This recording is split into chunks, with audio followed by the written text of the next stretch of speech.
live stream to start. Thank you. Okay. Good.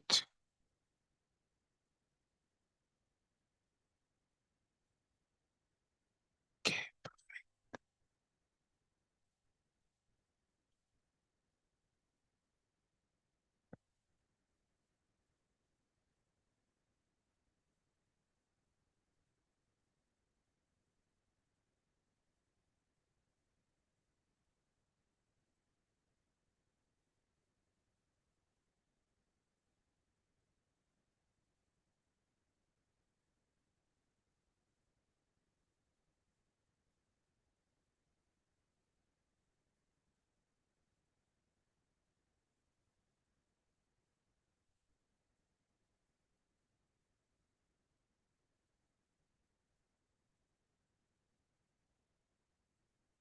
Okay.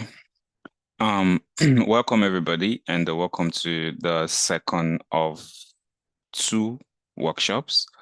The essence of the workshops for this coaching was basically to help you understand what, from my understanding and experience, the reviewers or the Mandela, Washington, or IREX are looking for.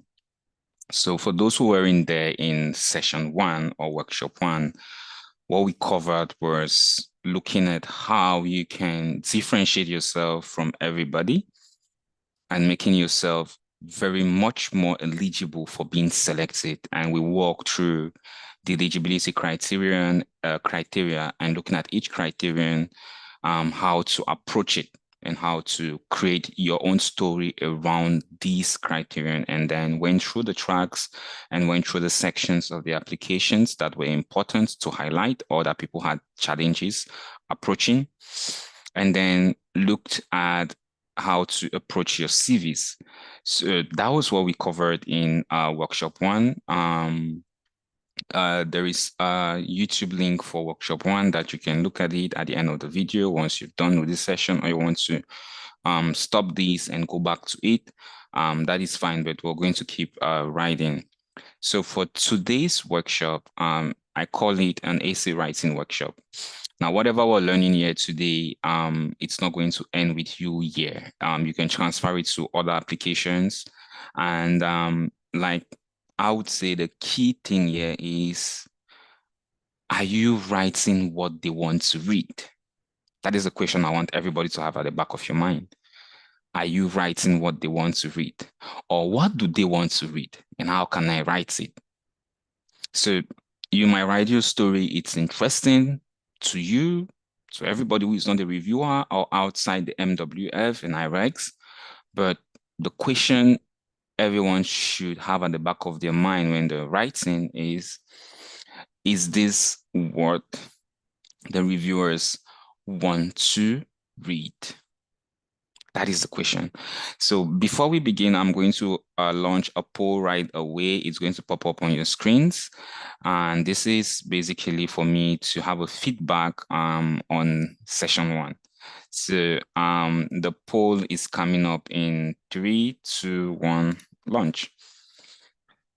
Yeah, you can have the next 60 seconds to just click your answers, and then I'll see them. If anyone is having a challenge seeing the poll, let me know. It should be on your screens right now. So I have dropped a link to this session on YouTube. And what is most important here is if you have people who want to have an essay writing direction, they can join on YouTube. On Zoom, we have a closed mentorship forum, and it's just people that I know that I'm going to look at their essays after this and correct them that are present on that forum. So this is where you're going to ask your questions and so on and so forth. So like I said at the beginning, the coaching has two phases. The first phase are the workshops. The second phase is the tailored review. So the workshops is really to get your understanding and enable me improve your writing before you do that.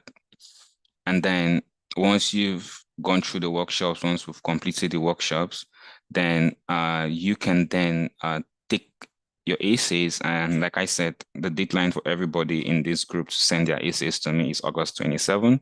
So from today, you have 4 days, which is good time to complete your essays and your applications and send them to me. Please don't wait for the 27. Those who send early, I'm going to give you feedback earlier. So do that. Like I said again in the group, you have how to address the email you're sending to me, because I'm receiving loads of emails and I need to be sure that I receive your email.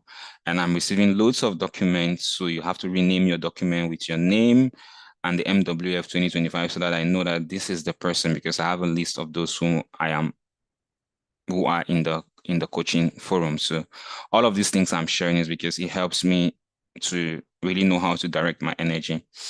All right. 6 of 9 persons have answered the poll, which is fine, I guess.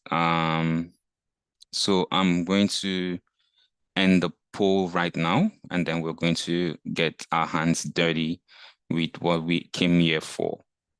Okay, that's it. Thank you. 100% said the workshop 1 was rewarding. That warms my heart. And 83% have tried their essays, which again warms my heart. So it means you'll be asking very specific questions as we go through the essays shortly. All right. Thank you all, leaders. And great. So grab your glasses of water or bottles of water. And please, let's do this. All right. If you can hear me, just say, let's do this.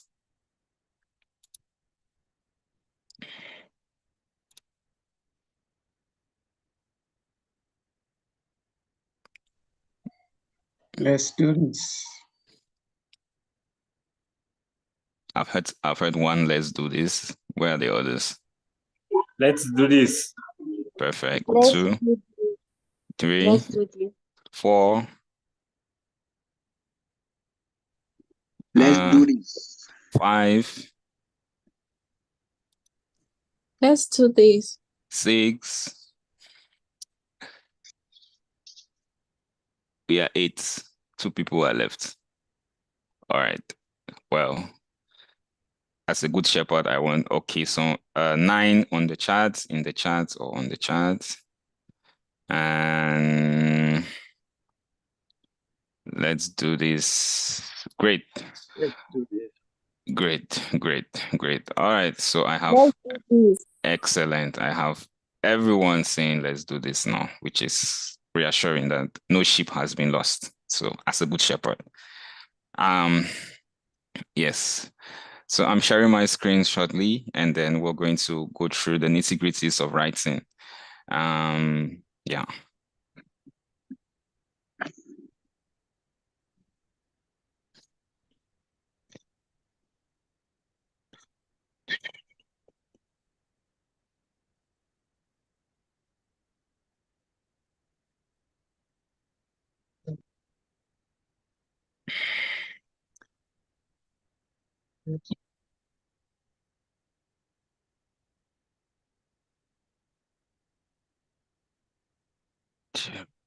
Where is this? Where is my document? Okay.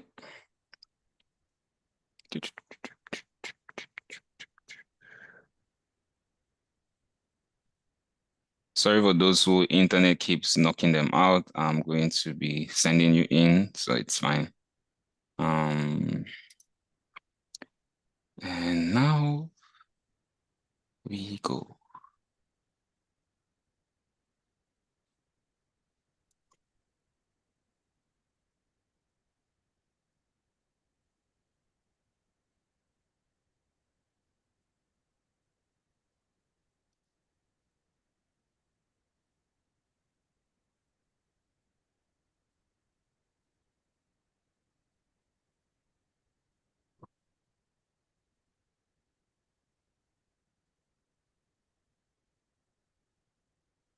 Okay. Can everybody see my screen? Yes. Yes. Yep.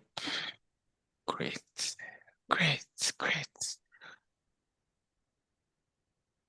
All right. So once again, welcome to this session, and it's workshop 2 of 2. And the reason for this is that we are going to get our hands dirty in essay writing. And so what we're going to cover is a hands-on essay writing through the 5 essays. I'm just going to highlight the PDE. Those who are interested in applying for the PDE, I'm just going to be able to look at your essays once you've done that, because it's just a similar thing. Okay, but that's it. And then, but we're going to focus on the 5 competitive essays for everyone. Get selected first. And then tips on crafting. We're going to end with some tips of crafting a compelling application. And then we're going to have a Q&A. So I'm going to write this out. What are the reviewers looking for? Am I writing what they want to read? These 2 words, I'm going to bold these sentences. In fact, put all of them in caps, uppercase, increase their fonts so that they are improper in the document. But this is what I would say that everyone should have at the back of their mind when they're writing. Everyone, I mean everyone. So again, what are the reviewers looking for? And am I writing what they want to read? Is this clear enough? It's the English simple. Yes. All right, perfect. So let's get our hands dirty. Okay, so we have the long essays. Again, this is building on a lot from the first session. I'm going to be pulling us back to a lot of things we said. Don't feel lost if you didn't attend it, because I'm going to be saying a lot of things for a second time. It's a reminder, but again, you're going to be in it. So before I proceed, who wants to read long essay 1 on my screen?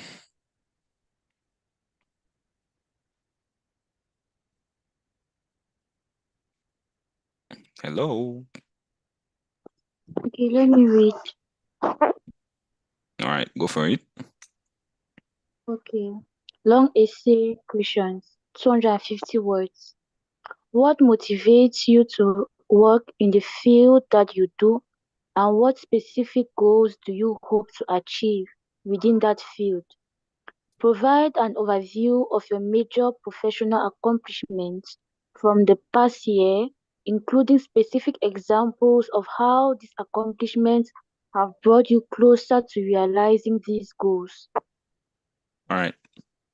So again, like I said, thank you very much. The session is to find out what are they looking for, and am I writing what they're looking for? First thing, the first part of the question asks you to write what motivates you. Okay, so I have put this in bold and I'm going to still highlight it. What motivates you? What are your specific goals in that field that you have a motivation? And then, so you see that this one sentence has 2 things, your motivation and your specific goals. Then the second sentence, so if I am very detailed, I'm going to really be finding that I already have 2 things. Second sentence says, what are your major professional accomplishments? 1, and for the past year, including specific examples, very important. Show us how these accomplishments have brought you closer to realizing your goals. The goals you stated in the first sentence, you have just 250 words. Please pay attention to the word limit. Anyways, they've made it in a way that once you're typing, if you go above 250 limits, you'll not be able to submit, so it's fine. So pay attention to the word limit. Now, let's go down. So you see the way I've broken down the question. First part, what is your motivation? What motivates you? For me, the best way to share motivation is to tell an emotional story. Okay? For me, the best way to tell your motivation is to tell them, or show your motivation is to tell an emotional story that brought you. Again, I always tell people, show, don't tell, show, don't tell, show, don't tell. So let the person feel how you got your motivation. And I'm going to tell you my story. All right. So tell a story. Other persons will want to just not tell a story, but introduce themselves. That works too. It's totally fine. But for me, in the essays, you've already introduced yourself in the previous sections. Okay? This is you just wasting words for me. But for other persons, it works. And people have been selected when they introduce themselves in this first question, which is still fine. But for me, what works for me at times, I think, is getting that hook to the person. Another way that I'm going to use in my example to show your motivation is to show that you are a credible authority. Those who attended session 1, you would have seen this word, credible authority, in that space. Remember, they asked you, show your motivation and specific goals within that field. So another way to do that is show that you're a credible authority. And one way of doing that is simply state who you are and the things you've done, period. And I'm going to use that. So the example I'm going to share with you is my example, is my story, and it's going to blend this and this.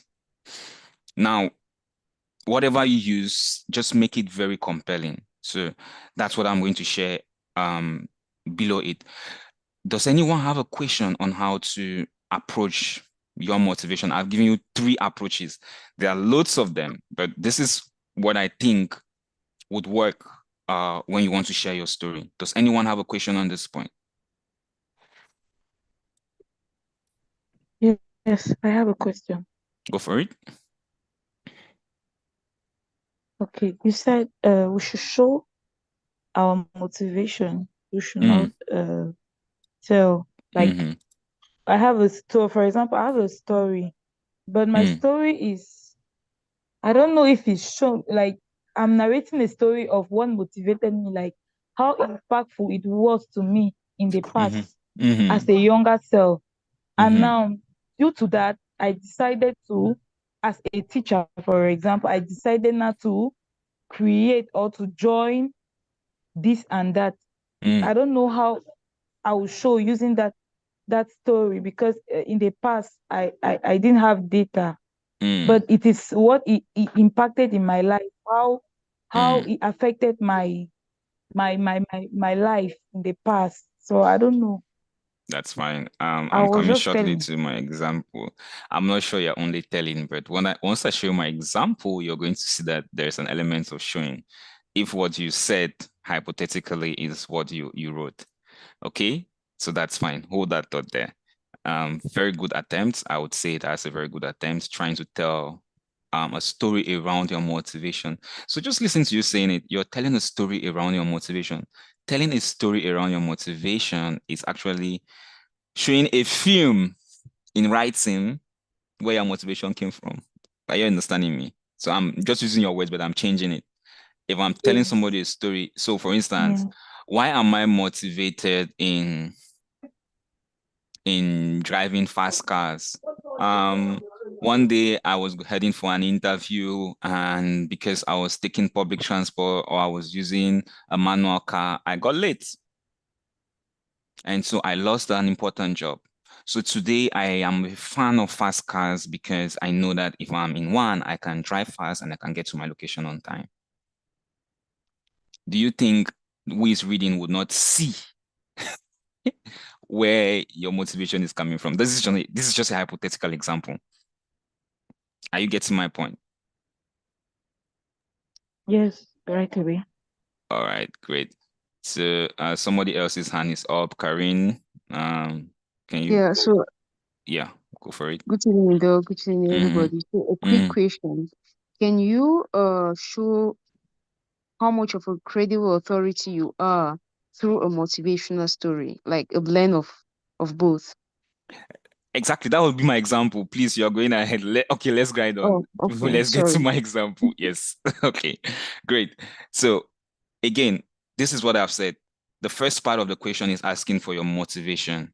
Okay, so we've touched bringing out your motivation. So again, in this first essay, bring out your motivation.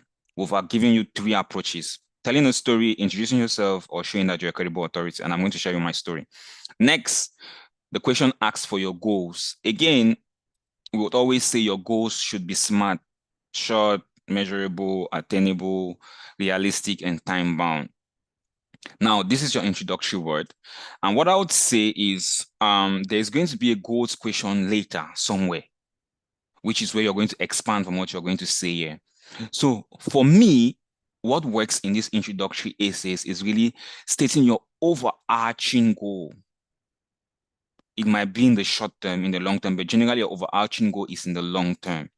For instance, somebody will say, why I do what I do is because I want to earn premature deaths for newborns, for someone in healthcare.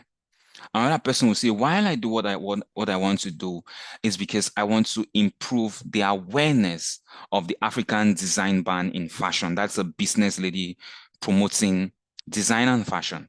Okay. Another person would say, why I do what I want to do is because I want to improve customer services in the public sector. So this is another person working in the public space and he's managing customer reception. So you can imagine, for instance, in Cameroon, how our receptionists in their public spaces are very arrogant and the rest. And so that's somebody's problem. And you can already see how he would tell his story of his experience in customer service when he was not in a role to exert leadership. And I'm taking you back to what we mentioned in the open session yesterday and in our first workshop, which is, what is your one thing? What is the one thing to remember you for? So you see that if you state your overarching goal, I am doing this to, I'm going to highlight this. 1, end premature mortality for children in Africa.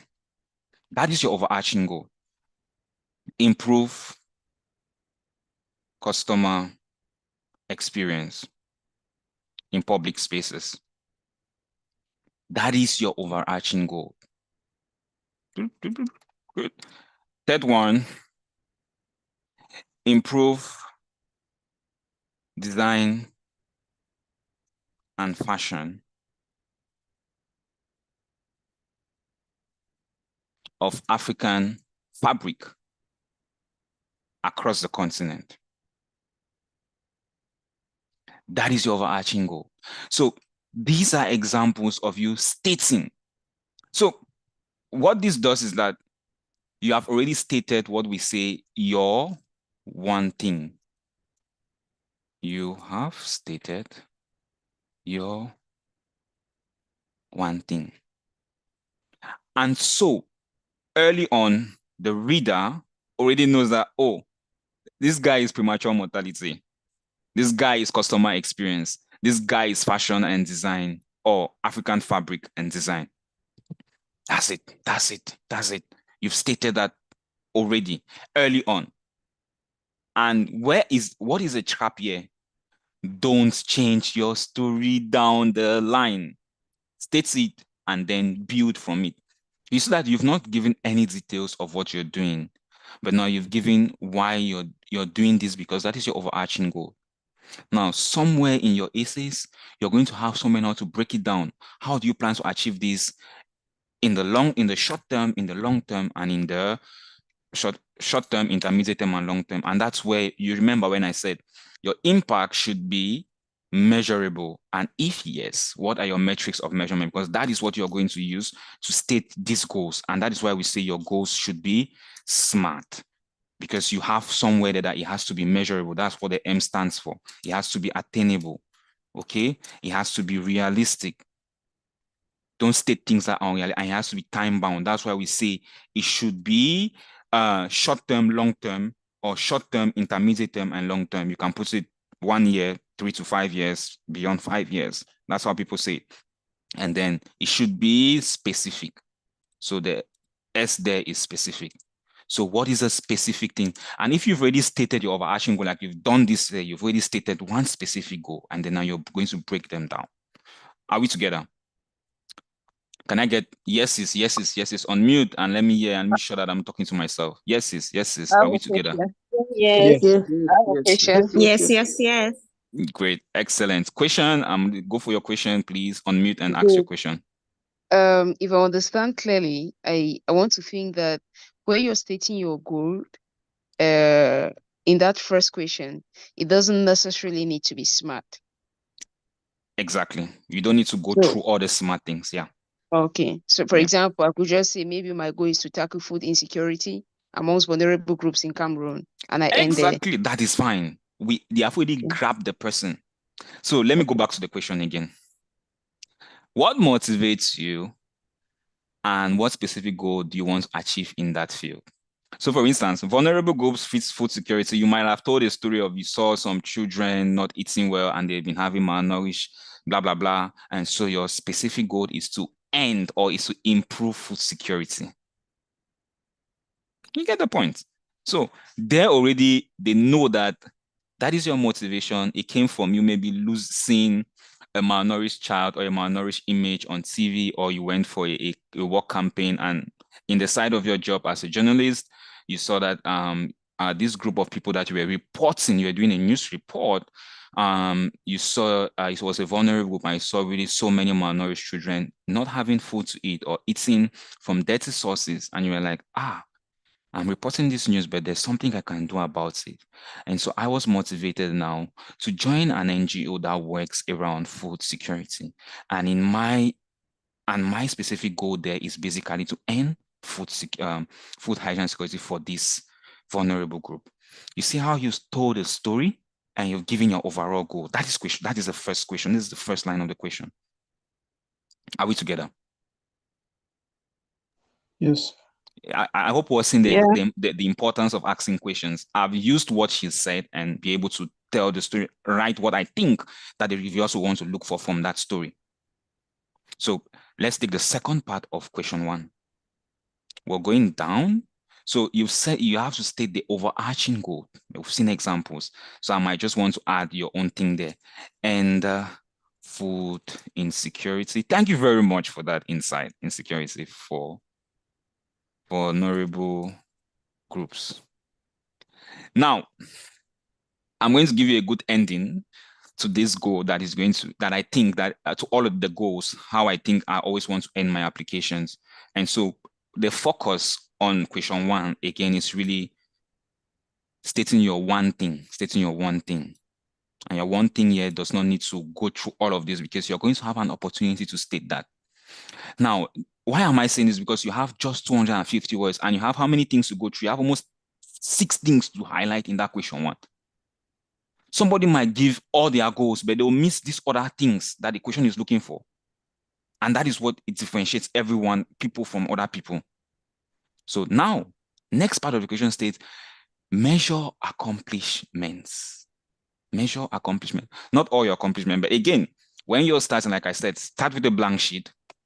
Write down everything that you've done. Now, you're going to want to put your accomplishments in 2 things. This is what I'm going to say. 2 categories. Sorry, 2 categories. And category 1 is going to be your professional life as a professional. So this is what I'm going to say again, that this is now where your measure accomplishment showed that you're a credible authority. If you've received awards in your field, it shows that you're a credible authority. If you've done something, it shows that you're a credible authority. Now, why did I use the award example? Because most people are saying, if I don't have award, does that eliminate me? I want to bring that out there because there are people who have no awards and they were selected. So, but again, show what you've been doing. So that's why they say, show your measure accomplishments and not show your awards. You get the point? But you can state your awards because stating your awards means they are complementing what you've been doing. So what have you been doing as a professional? And secondly, what have you been doing as a citizen? I want to use the word citizen here. Why am I saying this? You might be a lawyer, but what you're pushing is fashion. What you're pushing is corruption. What you're pushing is food safety. So you're going to state what you're doing as a professional first, state it, and then link it to what you're doing as your civic right as a citizen. You might be a businessman. It's your civic right to be a businessman. You might be just somebody that is passionate about ending food security without bringing a business model around it. That's still fine. We are looking now for social entrepreneurs. So how do you make that a business? So now link it to what you do. Link it to what you do as a citizen. So again, I'm going to give you an example of this, of how we go about it. So what did I say as a professional? Because all of us have a professional side, but you might not be pitching what you do to the MWF as a professional, but as a citizen. But you want to use your professional background to show that you're an authority who saw this and thinks that it's something worth investing your time on. So for instance, I was a lawyer. I was walking in the streets one day and I saw a child eating from a puddle. This broke my heart. And I was inspired to end food security for vulnerable groups. As a lawyer, I defend cases around children who are living in vulnerable societies. You're not saying everything you're doing as a lawyer, but something that is in the line of what you've stated above. Again, you're not telling your story, you're telling what they want to hear, what they want to read. So one of my focuses amidst the cases I see, you might not have time to put one of my focuses amidst the cases I see because you have 250 words, but you go straight to the point. I work to improve that people who are vulnerable have their say in court. And how I link that with what I do in the society is working with a non-profit organization, or is by starting up my own business, or it's by joining this business that has been existing and working around food security. And on a day-to-day basis, I do this for them, or I do this for myself. If it's my company, I do this for them. So again, yesterday most people were saying, so if I don't own an organization, I can't apply. No, wherever you are, show your leadership. The aspect is showing your leadership. So are we understanding how we can state our major accomplishment? So again, I do this for them. It's basically you saying that you're doing, that is your accomplishment, that's what you're doing. And if you stated all that you've done and you had awards, because I've been doing this, I have been decorated as 1, 2, 3. Don't state many things. Again, they should be in line with your problem you're solving. But now, if you don't have awards, you've already shown them. So on a day-to-day basis, I work with Organization X for us to go to the community and educate people around water security, especially in these vulnerable communities. For instance, in the far east of Cameroon, where it has been stated that water, blah, blah, blah, blah, blah, blah, blah, you go and get some statistics and put it in there. That is data. That is how you share your measure accomplishments. It doesn't have to be awards. But again, because I have said that I am a lawyer and I work and I saw these things, and because of this thing, I have been able to drive in that direction. That's how I've been able to build it. So, is that making sense? Yeah, it Perfect. is. Though Good. I have a question. All right. State your Okay. question. Very short, very short, very short, very short question. Yes. Okay. About linking your professional accomplishments with your, with what you're doing as a citizen, for example. Are you already stating, because it feels like that second part of the question is almost similar with the later part of the question. You talk about major professional accomplishments and then how these accomplishments have brought you closer to realizing these goals. I feel Yes. like it's almost the same It's thing. the same thing. So now, anybody that fails to give an example is not going to get marks because the question has stated it twice indirectly. Hand raised. I think it's Karimu, if I'm not mistaken. Yes. Keming. Yes. Please unmute and ask your question. Okay, sir. I wish to know, talking about the accomplishments, can you support with links? Like maybe you have a Facebook link to your page where you posted your accomplishment. Can you support with that? Yes, in the end, at the end of the application, they're going to ask for your social media handles and all of that. If you have them, put them there. And at times, what I say is that if you've posted your accomplishments or your community work, don't just put the link to your Facebook account or your LinkedIn account. Put the link to that post. You get the point?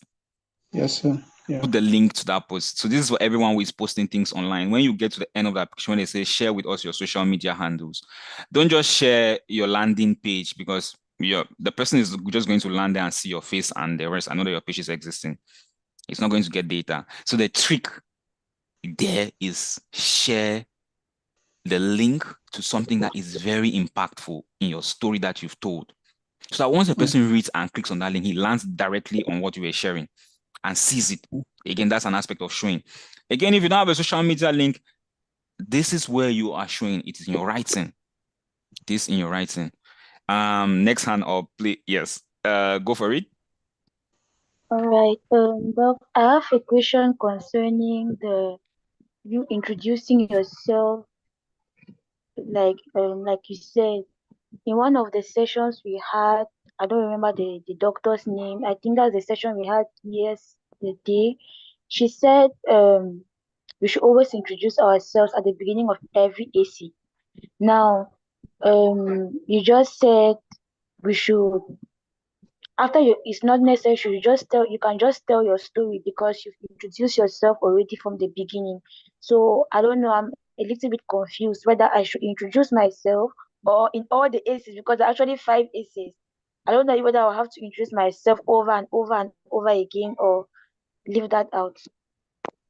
We're going to use common sense and I'm raising my hand up that it's basically what works for you. I'm not a pastor. Everything I'm sharing here, I want you all to be students, guys. If it doesn't work for you, don't take it. If it works for you, pick what works for you. But this is what has worked for me, and that's why I'm sharing. Okay, Right. and for a group of other persons. Common sense. Imagine you have 5 aces. I have to introduce yourself in all the 5 aces. Yeah, also, for me, you're insulting me, the reader, that I don't know who you are. That's my point of view. Another person will not see it that way. Depends. And secondly, you have 150 words in some aces, you have 250 words in some. You're wasting words that you'd have told something more impactful about yourself in the line of what you're sharing. Again, it's totally up to what works for you. Me, you. Me is not you. You is you. So share your story. Are we together? Yeah. So like I said, I gave you 3 approaches. Introducing yourself is one of them. And if I introduce myself, I'll introduce myself just once. That's me. Because I know that these words are priceless. I have a lot to talk about myself. I'm not just saying I am a medical doctor that works in health tech. I'm a medical doctor that works in health tech. I'm a medical doctor that works in health tech. Imagine saying that 5 times. You can do it. It works. Fine. If it doesn't work, I don't know. Maybe you made a reviewer that it's like me. I will not want you to tell me 5 times who you are. Or you made a reviewer that is not like me, that likes you to say it, remind you at every stage. But again, logically, if you see that in a particular question, you need to introduce yourself because you're going to use it within that essay, then fine. That's what I'm saying. Be a student. Look at the things, everything we're telling you, what works for you. Where can you use that advantage of introducing yourself? You've done it in essay 1, maybe in essay 3, you think that the person may have forgotten about you. Or in essay 4, the person might have forgotten about you, and somebody that asking, show us about diversity and inclusivity in your work. And you think that by introducing yourself, you're going to already say that you yourself, your diversity. Maybe I am visually impaired and my work is basically this. So that's how you rephrase your introduction. You bring it back to life. So again, it's about how you make it work. Hand raised, last question, and then we have to make progress. This is just question 1. Yes. Yes, Wilson, go for it. Okay, thank you very much, Doc. As concerns the major professional accomplishments, you said you can have a profession that you do on a daily basis, but yet the story you're about to tell or your motivation, I don't know, on what the central theme you want to use does not relate to the profession you are exercising on a daily basis. Yep. So I wish to know now, how do you write your professional accomplishment? Do you write an accomplishment based on the central theme you want to develop or based on your profession you do on a daily basis? All right. Does someone in the group want to take that question? Anyone wants to give it a try from what we've discussed? Maybe I should just give it a try. Go for it. Yeah, the first thing is, I think one of the things you need to do is to try to look a link between what you do on a daily basis to whatever you're taking as a citizen, whatever cause you're fighting for or you're standing for. That's the first thing. Maybe you need to have a link. What is going to link you in your professional world to that? That way you can easily be able to put out your accomplishments. But in the case where that link is completely absent, I think you can focus more on giving your accomplishments in the cause you're championing. Thank you so very much. So that's a perfect answer. But I'm just going to add that yes, if you look at this session, they said measure accomplishment. Let's go back to the question. They said measure professional accomplishments. So again, you're expanding it because why this is broken down in my document is because most of us are doing several things outside our day-to-day work as a professional.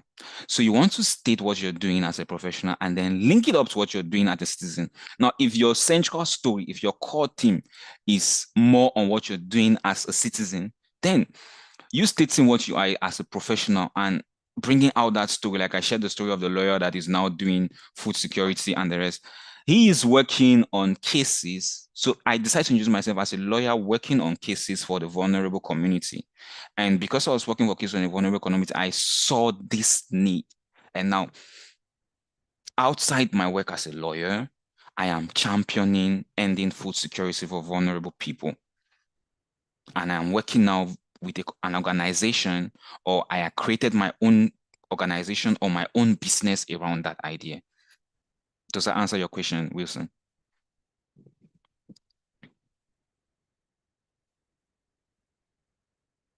Hello. Are you there? Well, we lost him. We are 14 on the call. I hear just 4 people talking, so I'll start calling out people. So the last part of the question is examples that show you're realizing your goals. So what I'm just going to say is this is just a no-brainer that if you're going to say all of this without examples, then I don't understand what you're doing. It's just basically you telling, you're not showing. So that's it. So let's read this sample, and I'm going to ask somebody in the group who has not spoken to read it.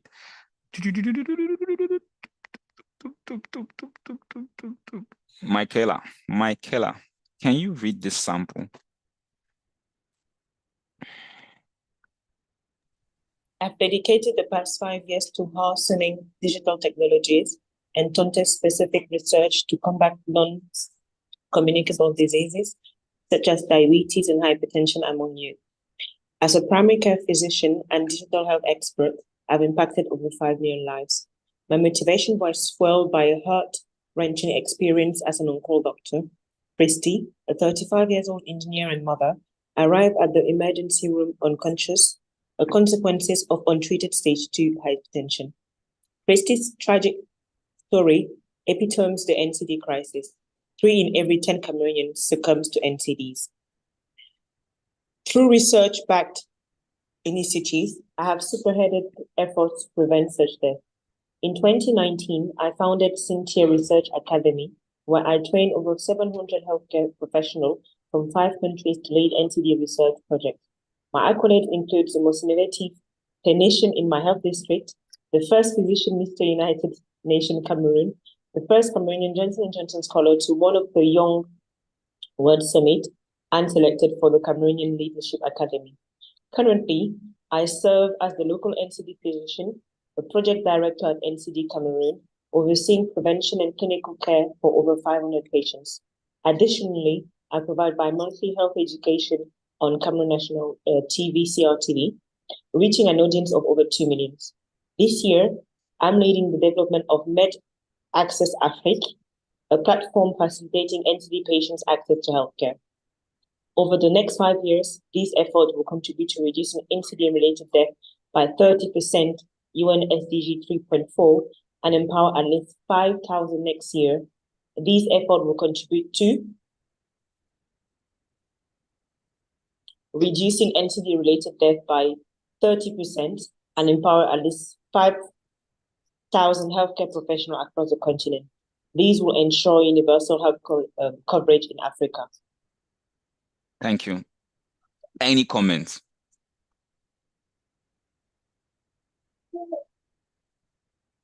Would you pass this essay or not? Most definitely. It's very measurable. Good. I think we see now what you're talking about. All right. Any comments? Fine. This video has been recorded. You can come back to it. But in the document I'll be sharing, I'm going to take my essays out so that you can you just have the lesson verse. If you watch the video, you see this part on it. That's just me putting it out there because we don't want people copying and pasting. But yeah. Any questions, any comments on this point before we jump to essay 2? Do you guys see what we've been showing? So the only thing that yes, go for it. I just noticed, first of all, it's very, very rich. I noticed that I saw how you linked a story. It was very emotional. You pitch it out with who you are. Then you saw what motivated you was that Christy, in fact, what happened to the patient? It is what motivated you to go for your goals. So that's what I learned from the Exactly. essay. Great. Yes. Last call. Yeah. Yes. Go for it. Yes, I think one of the key things that stands out for me here is the fact that you're on the areas of how these accomplishments have brought you closer to realizing the goals. You're not just stating that these goals have already been achieved, but you're stating how it is in a good process or it's in a good stage because you're already doing this. Then you can be able to achieve this in the next years. And I think that is, to me, it's something really great because when I read that question initially, if the question I had in my mind was, what if I'm actually championing a cause that is not yet yielding the impact that I expect? How do I put that forward? But that actually stood out for me. Yeah, it stood out. Yeah. One more comment. Okay, one thing I observe is you make use of numbers and the chronology. Firstly, secondly, that really stood out to me. All right. Thank you. So one thing we didn't say is that I connected everything to a global goal. So if you look at the end, SDG 3.4 says that we want to end NCD burden by 30%. Okay. And again, I linked it up to universal health coverage. So as you're stating your goals, think of something global. And the thing here is the SDGs. That's what I'm saying. So go down and download the SDG. I'm going to share the SDG document in the WhatsApp forum, but go on the website, look at the SDGs that are around the core problem you're handling. So food security is ending poverty is also SDG 1 and 2, I think. Health is SDG 3, education is SDG 4, gender equality I think is SDG 5, and then all other things. So go and look at those SDGs and read through them as there are various sub goals and see which one you can highlight. You understand? I didn't have to state the entire SDG, but I just pointed it out that it's SDG 3.4. If this person wants to check it, he's going to go and check it himself. I don't need to write it out in my essay. Another person will say SDG 3.4 states that let's end as you understand. But now I've put it in my story. So that's just what I have to highlight here at the end of essay 1. And I think that I hope that we've gotten value on how to improve on our essays, and we've seen how to make sure that we're answering what the people want to read. Again, I'm not just telling my story, right? It's like you preaching to an audience and not listening to them, right? Good. So, essay question 2. Let me pick somebody that's not spoken. Ruth has spoken. Dora has spoken. Karima, can you read? Karima, not Karin. Karima, can you read essay question 2 for me? Karima, are you there? Hi, everyone. Yes. Go for it. Based on your what I'm supposed to say, excuse me. Just read this 2. Read this. Oh, okay, thank you. Mm-hmm. Based on your understanding of your preferred institute track of students, what are the specific skills and knowledge you hope to gain from the fellowship that you will not be able to develop through other opportunity? How will those skill and that knowledge enhance? Excuse me for my English. Nice, fine. Go for it. Your activities in your community and help you realize the goal you noted in the previous question. Thank you very much. Hey, your English is fine. Please don't let it be a barrier. Hey, no. And sorry, I just called you because I haven't heard you speaking. So I want everybody to interact in my sessions. So if you're hiding, I'm going to see you. But that's it. But thank you very much. Your English is not. Your English is fine. Okay, your English is fine. Yeah, good. So thank you. We're going to break down the question again, just like what we did in question 1, and we're going to go a little bit faster. So first, preferred institute track. So what are the 3 tracks? I need some people to just say it out loud. 3 tracks that are in the program. Leadership in civic engagement. I need to hear a chorus. Everybody should be saying what they know. I need to hear a chorus, please. Leadership in civic engagement, leadership in community engagement, leadership in business engagement. I'm not hearing a chorus. Some voices are quiet. Leadership in civic engagement, leadership in business, leadership in civil public management, business management. All right, excellent. So now we know them. Now we have specific skills, not just skills, knowledge that you hope to gain. And the reason why I highlighted this is would not get from any other opportunity.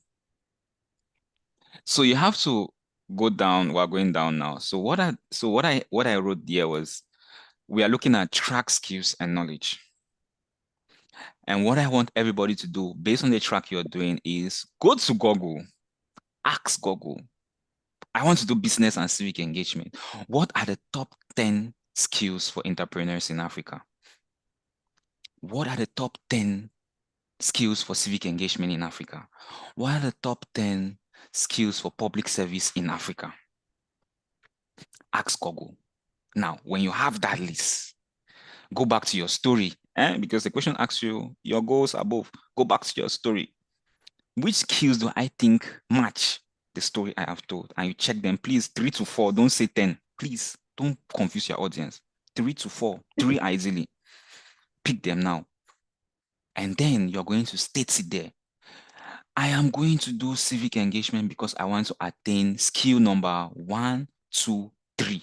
That is your answer to this question. And I believe that I cannot get this anywhere. Don't forget to say this word. Would not get anywhere. Or you can even start it. The skill I want to attain that I think I will not get elsewhere are, and I think the civic engagement is going to give me this. That's how you approach this question. First question. That's just the first question, right? First question, okay? Now, second question. How will those skills help you enhance? Enhance? So they don't say anything. How will it help you enhance your activities in the community and help you realize your goals you have stated? So you guys see why I said just state your overarching goal up there, right? Because there now, you're going to give them some nitty-gritties. And if you had broken down the SMART and put those things above, it's fine. You don't have to repeat yourself, but find out what are the things that you have to add. Maybe you have to add a time limit. Maybe you have to add something attainable. You have to add something measurable. So if you are done SMART up here, now this is you now being smart, like the word. Whatever you have stated above, don't repeat it below. But now use it to say more about your story. So again, that's why I would say if I've introduced myself in question 1, why would I introduce myself again in question 2? It's boring. But I can still introduce myself in question 4 if I think that introducing myself is something valuable in answering that question. Are we together? Yeah. Yeah. Good. So on my document, who has not spoken? I need somebody to read the last B and C. Who wants to read? I don't want to call anybody. You guys are 12 of you now. Who wants to read? Or let me call. But everybody's chickening out. What's happening today? Week 1, everybody was happy to read. Okay, let me read. Go for it. Thank you. B. Effect of track skills on your activities. Exactly. Roman 1. How will the 3 to 4 skills improve your activities? In bracket, impact in the community. Great. Next. C. Effect of track skills on your goals. How will your 3 to 4 skills help you to achieve your goals? Exactly. So again, I do not say, well, some people tell you list as many skills as possible. I'm not a fan of that because I want to use my words for other things. So pick the most impactful. 3 is a very good number, eh? And that's why Jesus died at 3 o'clock. He rose on the 3rd day for those of us who are Christians.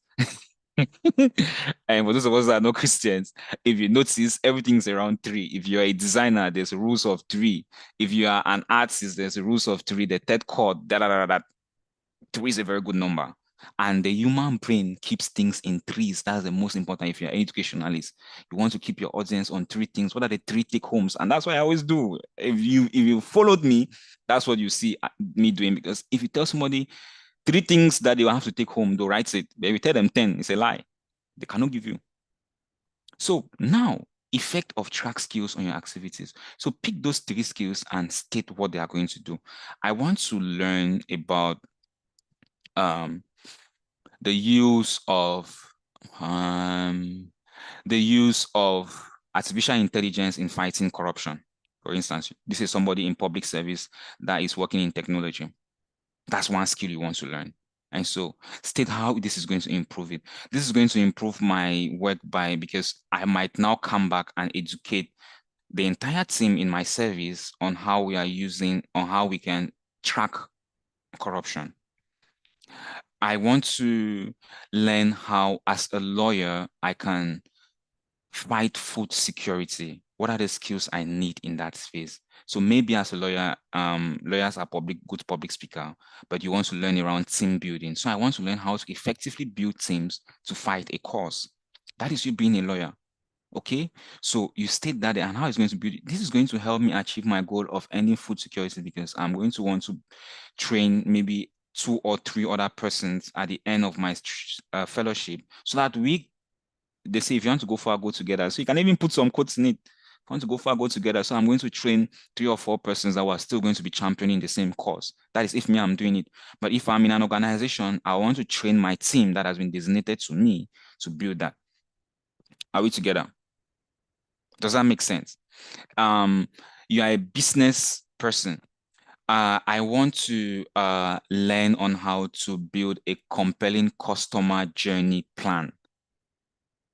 So how is this going to help me? This is going to enable me to be able to track the impact of my design on my various customers if I know how to build the customer journey. For those of us who are in business, you'd have heard about CRM tools. This is a common thing to use. Okay, so that's how you state it. That's one skill. Find the others. And again, I've said it's easy. Don't think so much. At Google will give you 10 and then pick a few that are aligned with your story. If it doesn't rephrase this word, don't necessarily, again, you're a student, don't necessarily go and type this in Google. What are the top 10 skills? No, change it. Spice it. Maybe this is very poor English that I've even written. Make it better. Okay? Don't just take everything I tell you as gospel truth. Good. Questions before we read my example? 2 hands are raised, please. Who is going to go first? Ngum, go first, please. 2 hands are raised. 2 hands. I don't know if the hands are all hands or the Dora, you want to go? Sorry, it's an all answer. Okay. All right. You have any question? Any questions from the group? Yes. Karina, I've seen your hand up. Just ask your question. Let me just give an example, and then you try to tell me how that can be the effect you will have on activities and goals. Let me take, for example, that one of the skills I look forward to learning can be advocacy and maybe community engagement skills that I look forward to learning, for example. And my course is actually fighting food insecurity among the vulnerable population, like I gave earlier. I like what you're doing. You're cheating. We continue. Well, okay. So, I mean, the impact, for example, that will have on the community, maybe it will be that I'll be able to reach a wider audience. What would be, for example, the impact on my goal if All I've learned right. that skill? Good. So I'm going to push you. Don't just say advocacy and what do you say, community engagement skills. Nah.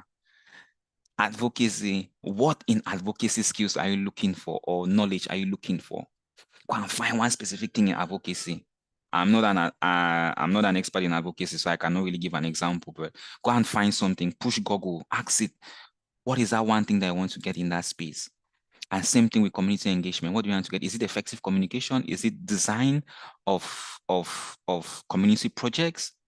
Exactly. So that's what you do. So you want to learn design of community projects because in community engagement that you're in the work you're doing, you think that this particular skill is important in you reaching 10 instead of 5 persons in a community, in you reaching people who are less educated compared to people who are more educated, in you specifying your niche if you are working in a vulnerable community that has people that are not educated. So you want to exactly learn how to effectively engages people, and again it's communication or it's design of these models that you want to do them. You get what I'm saying? So that's how you might ask Google 10 things and they give you very vague answers. Pick those other vague things and ask them again, what are the sub skills in this particular skill bracket? And in workshop 1, I remember saying that focus, go down to the really specific things, and the question stays very specific to your story.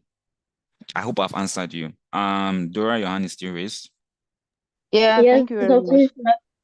All Yeah. right, Dr. I wanted to ask because during the last session, you mentioned some skills, like let me say, like a level of the civic engagement. You mentioned some skills like citizenship, economic development, volunteerism. I want to know if it is different from what we are talking about right now, and media and technology. I don't know.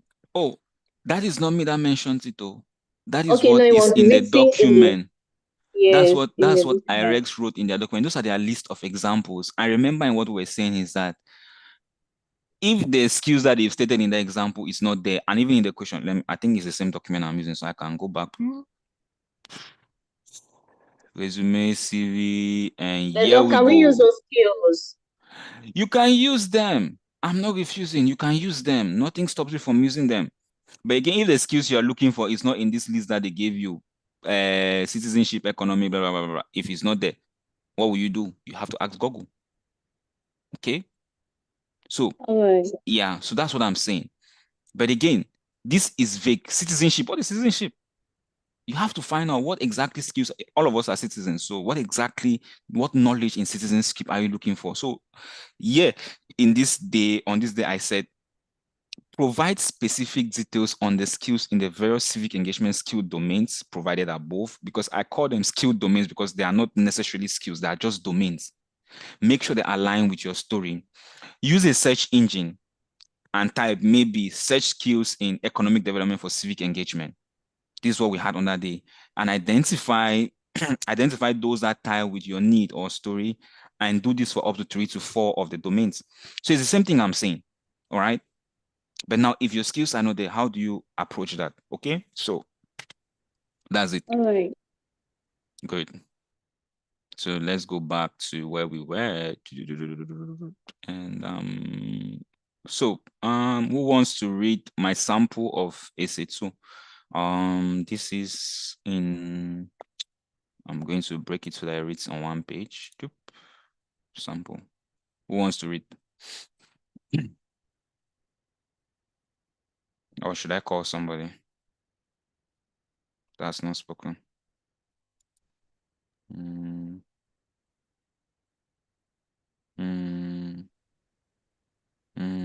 I just Sorry. read.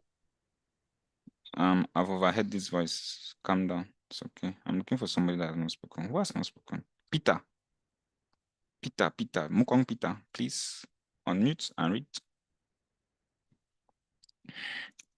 Is Peter there? This is how we know those who are sleeping. Peter is not there. Michael already read. Karima already spoke. And who was opting to read? Please go for it. Let's not stay back. Yep. Cognizant of the pivotal role of health in leadership, my team and I are committed to nurturing a healthy, youthful generation to lead our country to sustainability. My preferred track is Please civic pause. engagement. Please pause. So this is where I would have introduced myself again. But I think it's too early. But now I am restating something, essential theme. So go for it, continue. My preferred track is civic engagement, where I aim to acquire skills in strategic planning and organizational development skills. Also, it is a priceless opportunity to learn from American case studies and expert leaders, honing sophisticated leadership skills such as team leading, effective communication, advocacy, and servant leadership, essential for scaling my impact. Good. Next. Importantly, I seek to understand the intricacies in the intersection of civil society, business, and government in building the U.S. healthcare system. Finally, the fellowship will facilitate networking and collaboration with impact-driven leaders, strengthening my ability to create meaningful change in our communities locally and internationally. Good. As a transformational leader, I will empower my team to expand our NCD project nationally, extending our reach to at least 10 local TV channels. Networks and partnerships developed will support the extension of research, training, and SRA to at least 15 countries, targeting 5,000 healthcare personnel. The ripple effect of these efforts will benefit over 1 million people living with NCDs and contribute to preventing the increasing incidence of this silent pandemic. I will also expand our community-based campaigns to 4 additional regions in Cameroon, enhancing our impact and creating a more sustainable healthcare infrastructure through digitalization and automation. On the Med Access platform, the fellowship presents an ideal opportunity to refine my leadership and communication skills for greater impact. Okay, yes. Good. What are the things that stood out to you?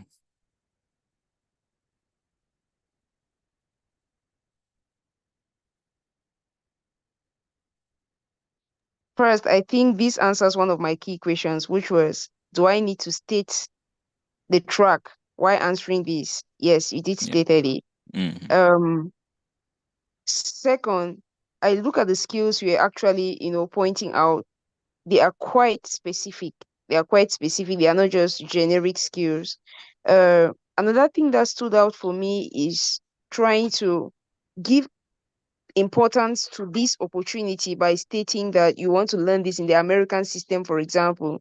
You don't want to learn in the European system or the African system, but you want to benefit from the system. So it makes it look like without this opportunity, you will not get to know how American healthcare system looks like. So it kind of answered that question, will not. Exactly. Thank you. Any other person has any comments on this? If I have a comment yes to make. Yeah, go for it. I just noticed that one of your skills are one of the skills that I listed. Let me not send my essay and you say that I copied and pasted. I myself, I just noticed that I was because in my essay, I spoke about strategic planning, creating and impactful programs, organization. and strategic approach in convincing graduates. So it's quite a I'm happy because I'm seeing those things coming, and I'm seeing how you concluded, because that was my problem, how to link the skills to how I'm going to implement it afterwards. So I'm happy. Thank you. Yeah, good. So I'm coming to this last paragraph because I want people to see now how I break down again SMART in my goals. You're saying. So again, now we went down. We want to extend nationally. We want to move from 1 TV to 10. So again, those are measurable. That's why I'll tell you, is your impact measurable and what your metrics of measurement. So you see, currently we've had participants from 5 African countries. We want to extend to 15. So we are targeting 5,000 healthcare professionals if we reach those 15 countries. So you see, why am I extending to 15 countries? Because I want to get at least that more, 5,000. We are currently at 700. It has increased now to 1,000. But again, I want to extend. So again, you're showing traction, you're showing where you're going to. And we don't want people that have reached ceiling in MW. We want people who are going up and then we can accelerate them. We want people who are showing traction and we can accelerate them. This is what I said yesterday in the Zoom. One hand is raised. Dora, give your words before we move. All right, I just wanted to comment that I can, like, when I read through the essay, I mean, it shows that you're confident of who you are. Like, there's no need to doubt. Like this part where you said, as a transformational leader, so you're telling them already that this is who I am. So it's not like you're doubting about it. So I mean, is that confidence that they can feel while reading your essay? Yes, thank you for that point. And I'm going to expand that. I told them that I'm a transformational leader, but I went forward to show them in the things that followed by stating my SMART goals and things I want to achieve. Are people getting? So again, you see how there's some areas where that's why I say show, don't tell. And in those criteria, they said somebody that you can feel passion, you can feel those things. This is where if you're reading this, you kind of feel the energy in the essay. And it goes back to answer that those eligibility criteria that we discussed on workshop 1. Now, for people that ask the question that can we use the skills that are listed there? Now you see something like networking. I spoke about networking with other persons and how people in civil society businesses have linked together to build the US health system. Now, these are things that were not listed in civic engagement track. You get the point. If you look at your document, it's not there. But now, this is because I took my time to research and read and say, but it's important to connect all of these dots because, again, one of my visions is to be able to connect what we're doing as citizens and what we're doing as business and what we're doing with how we integrate with the government. So again, how do you tie all of these things to your story? Find 3 to 4 top skills in your track that you're doing, play with it around your story, and don't use these opportunities to expand on what you've done in AC1. Use the opportunity to expand. AC1 is like you're giving a broad umbrella. Use AC2 to break down again more so that the person really feels. The objective is, can I feel what this guy is talking about? Can I feel what this lady is talking about? Can I feel it? Make it. It should be that tangible. Okay. All right. Spoken a lot. So short essays. This one will go very fast. Who wants to read the short essay one? I would like to read this one. Go for it. Okay. 1. Nelson Mandela said, "It is in your hands to make a better world for all who live in it." What are the greatest needs in your community, and how has your public and community service addressed these needs? Please include detail explaining how your specific actions contributed to improvements within your community. Excellent. problem situation. No, don't. This is me trying to answer it. Break it down. Thank you very much. Thank you, Akum. It's Elliot, right? Yes. Yeah, Elliot. Good. So let's break down the questions. I would say this is just a waste of words. This first line, right? So I'm not going to pay attention to this. It's just a quote. So in one way, you can use quotes. It works for you to what you're saying, but this quote is tying to what they're asking you to give. What is the greatest need in your community? What is the problem? What is the situation? And I'm coming back to the people that asked me STAR, and we spoke about STAR yesterday in workshop 1. I think it's Karin that asked about STAR. So I'm going to show you how you can use STAR here. And if you've been keen enough, you've been seeing STAR in my other essays. Like the situation was, Chrissy died. That was the situation. And the situation is that NCD, almost 3 out of every 10 Cameroonians would die from a heart attack or something. That's the situation. And what have I been doing? Tax, action, and all of that. So, but now I'm going to use this essay to break that down. But in these other essays, your homework will be to go back to these essays that we've discussed and see how the STAR came out. But now I'm going to break it down here. So first question, what are the greatest needs? They did not say one, no, they say needs. So again, please don't go above 3. Please, I'm begging, because you confuse your audience. Because if you go above 3, there's a chances that you're going to confuse your audience. You're going to confuse your reader. You're going to see. For the person that was asking about what you do on a day-to-day basis and what you do as a citizen, again, you're seeing it here. They've asked what you do in community, as in public and in the community. So again, you have to always state something that you're doing professionally. And if your story does not tie what you're doing professionally, link it, or then just jump that you get this passion, but this is what you're doing professionally, but this is what you're driving. State it out there. Everybody will understand that you have a personal drive, and that's what you're doing as a community leader. To address service, address these needs. Good. And then for me, again, this question is a repetition of what they've said. Please include that, actually emphasizing, please include specific examples detailing your actions that has led to this improvement. So for me, this is just emphasis. We cannot tell the greatest need and say what we've done in the community without using examples. Then it means you're just telling, you're not showing. Okay. So now, what is a problem that you have identified? That is a situation.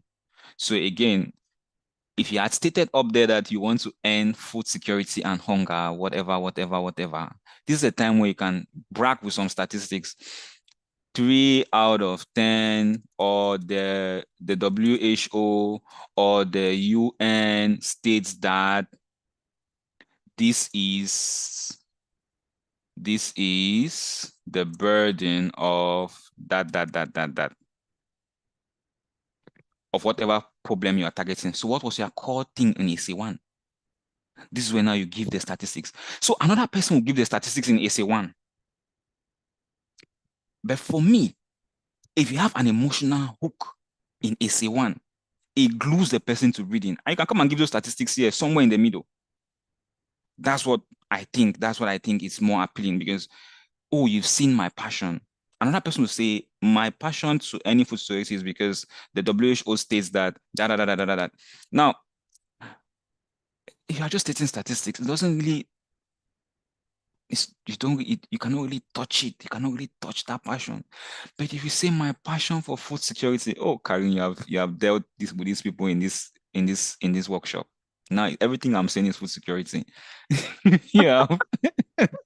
If you have stated that you saw somebody eating from a puddle, and under 5, an infant eating from a puddle, and you were doing a news report as a journalist, or you were covering a case in a society of vulnerable people, and you saw emancipated children, and that really touched you, and then now you come here and you state that in addition to this passion, the UN states that, the WHO states that over 5 million children die under the age 5 in Africa.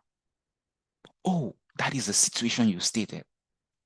And we can now understand your statistics. Now you are backing your passion with statistics.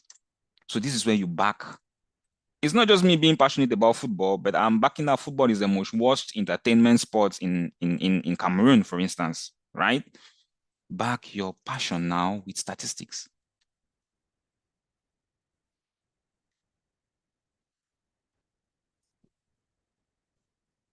Okay, that's it.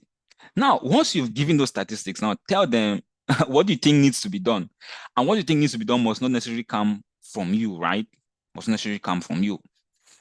Again, if the UN has stated that, what does SDG 4 states that we should do? So that's why we say most social entrepreneurs, when you're seeking for funding or support, you align yourself with global goals. That is why in essay 2 or essay 1 towards the end, I brought back the fact that my focus is around improving universal health coverage and also SDG 3.4. So that is how now you state the tax. So assuming that you've stated the need. Now, what was to be done? What is to be done, right?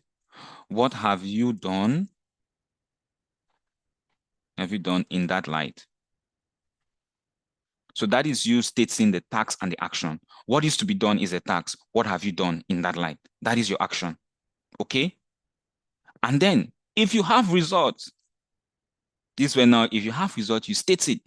I have done this, and these are the number of people that came, and this is what has happened. Now, if you notice in SA2 already, I've given them what I expect from my trainings and the ripple effect of that training. They already feel those numbers. When I come now, I can tell them, okay, this is what we've done. I can re-highlight what we've done. And in SA1, I stated what we've done already. So you see now that you have various opportunities to expand on your impact, and you are going to see what I added here. So again now, state results and state your goals in that light. So you might state what. So for instance, if you've taught 5 people, you said yes, I've so far in this light I've trained 5 people, but my goal is to get to 100. And that is why I'm coming for the fellowship, because you don't expect somebody that's really gotten all the things on earth to get to come to your fellowship. Then it will not stand, and it will not make it will not be of any importance, right? So that's it. A hand is raised. Go for it. I can't see you. I'm focused on the screen. Okay. So this is a question I have. Can you have 2 stories that are related within your essays? Let me just be very specific to my case. I'm sorry for those who really feel like we are using food security a lot this evening. I really did not intend for that. Okay, let me use, for example, maybe proud to me having the job I'm doing today. I've done a lot personally as regards to food security. And finally, I get the opportunity to work in the organization whose goal is also food security. But now, what I'm doing currently as maybe a kind of civic engagement is not the same thing like what I've done in the past. And so in question 1, I want to highlight what I'm currently doing. But in question 3, I want to use the initial story or the initial my initial commitment to a cause which is still linked to food security, but that particular cause had come to an end and it has impact. Is it okay to go that way? So in essence, I have 2 stories that are related to the same cause. One of it has come to an end and it has its impact, which are very glaring, which I can maybe share that as a story that has impacted the society, that has addressed some of the challenges in the society. But currently, I'm also doing another cause that is still linked to food security, but it's still ongoing. And I don't yet have so much of an impact because it's just a new thing. Can I use both stories since they link to the same central cause, which is food security? Which is definitely fine, but it's again how you write it. It's how you present it, which matters. Again, like I said, your impact or your journey should add up. So if you have something that is in line with your story, there's nothing stopping you. There's in line with your problem. There's nothing stopping you from highlighting it. But what is most important? I would say, is They say if you put too much salt in your food, you're going to spoil the food, right? If you put too much Maggi in the food, you're going to spoil it. So what I am going to simply say that you do is use one as a statistics and use one as a story. If you put two stories in an essay, in my work, you have to be very good in writing to put in two stories, two passion stories. But if one has arrived at completion and there's data about that, just state the data. You worked in this, and this is what they did, and this is what you've been achieved, and that shows traction. And now this is what you're driving. Period. So use one as a statistics, use one as a story, and that is my own input. But if you think that you can put both of them in as a story, try it and read it aloud and see if it makes sense, and then send it to other people to review. But that will be my insight, and this has come also from corrections from other people, because I too have many stories of people who have died from NCDs, but I had to pick out just one that was most impactful, and then now play around backing up that passion with results. And thank you very much. I hope I've answered your question. Yeah, sure. Thank you. Yes. So for those who please feel free. That's why I keep calling out people. Yes, you're going to get a question. Let me just say this. That's why I keep calling out people. Yes, I know. Feel free to state your story, state what you're working on, because if I have more of these, I can use them in the examples and help you ease your writing. That's why before this session, I said people should try writing something, because if we are discussing everyone's, if you're coming with your questions from your pain points, it's easy for me to provide you with directions, and it's a way for me to review ahead of reading your essay. So yes, please ask your question, and it's okay to bring it close to what you're writing on.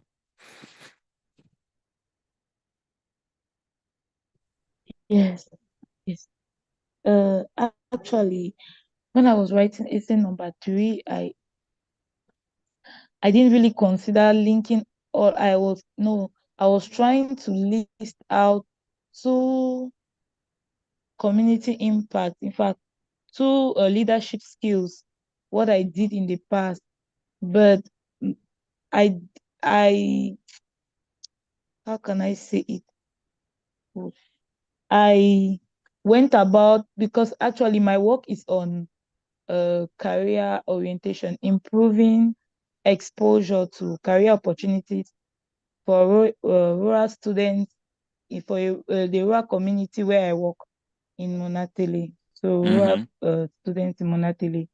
So my problem now is I don't really have enough of impact. Like I don't really have a very big impact on that particular career orientation. I just have a 1 or 2, not really huge, but I have an impact, a leadership impact on agriculture, working with a small cooperative of rural women, where I help them to produce. I taught them how to produce gari and improve in their income, and also help them to continue sending their children to school. So I don't know how I can take that second example and link it to my problem. Thank you.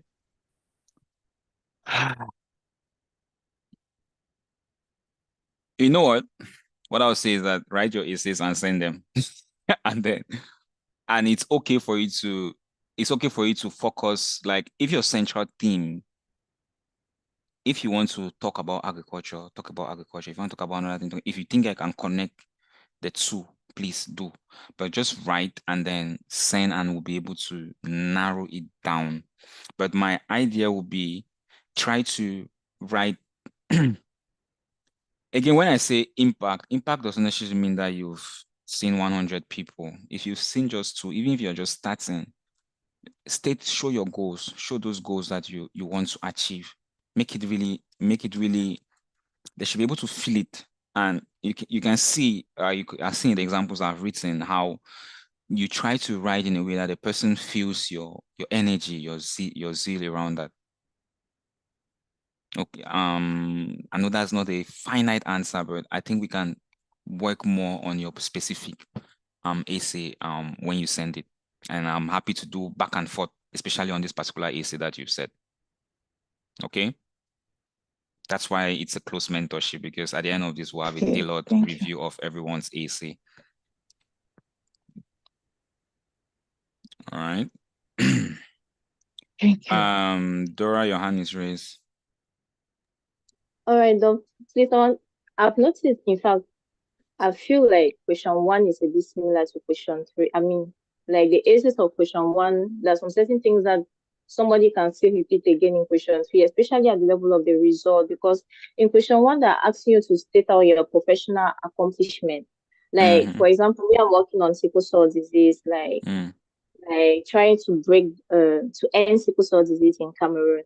So if I want to state out there that one of the things I've been doing, like on the first essay, I stated out like the things I've been doing, social media, the health campaigns that I've been organizing, and I'm also working on a clinical research, still gorging out like to improve the health management of sickle cell disease patients. So now I will still come back again on this essay 3. Is it that I'm supposed to select the results? Like, I don't know, because they're asking you your accomplishment, and then on the same essay 3, they're still asking you about the things that you have done in the community. Things I know that I've done is like maybe creating a WhatsApp channel where I'm like advocating for sickle cell disease, or using my LinkedIn page and things like that. So I'm a bit confused, because when I was writing, I did not really start question 3 because I feel like it's repetition. I do not know if I'm understanding or not. All right. Thank you very much for that question. So what I would say is, now that you know that there is a kind of a repetition, I'm going to show you just stay there. So what I want to answer your question and making progress. So read the AC3 answer for AC3. Read the sample. Okay. The 2 crucial needs are empowering healthcare professionals and educating the population on non-communicable disease, and on non-communicable disease organization. Non-communicable. Yeah, this is an organization. Just read. Okay, just read a non-communicable disease organization reports that a small investment of $1.27 per person per year in low and middle income countries could have millions of lives and prevent non-communicable disease, while generating substantial economic benefit by 2030. Good. To improve, okay. To improve on the SRA teamwork, I established a partnership with the University of Washington Department of Global Health to support our training and expand our impact beyond 5 countries. Also, I am empowering the population through online and community-based health education initiatives.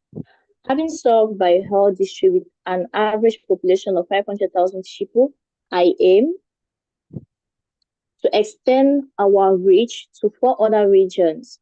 Collaborations with the Ministry of Health, the Johnson & Johnson team, and the U.S. State Department are envisaged to expand impact nationally and internationally.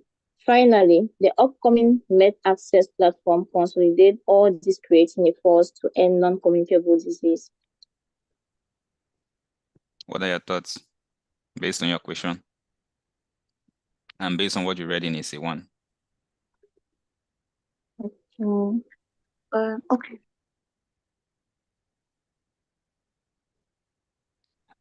Any other person can comment on the sample for this. Okay, Doc, first of all, I have a question. In the first paragraph, you said there are 2 crucial needs, that is empowering healthcare professionals and educating the population. So those are your 2 points of focus. I know that you mentioned it before. So I just want to confirm. So it's not bad to have 2 main points of focus, or you must just choose one path.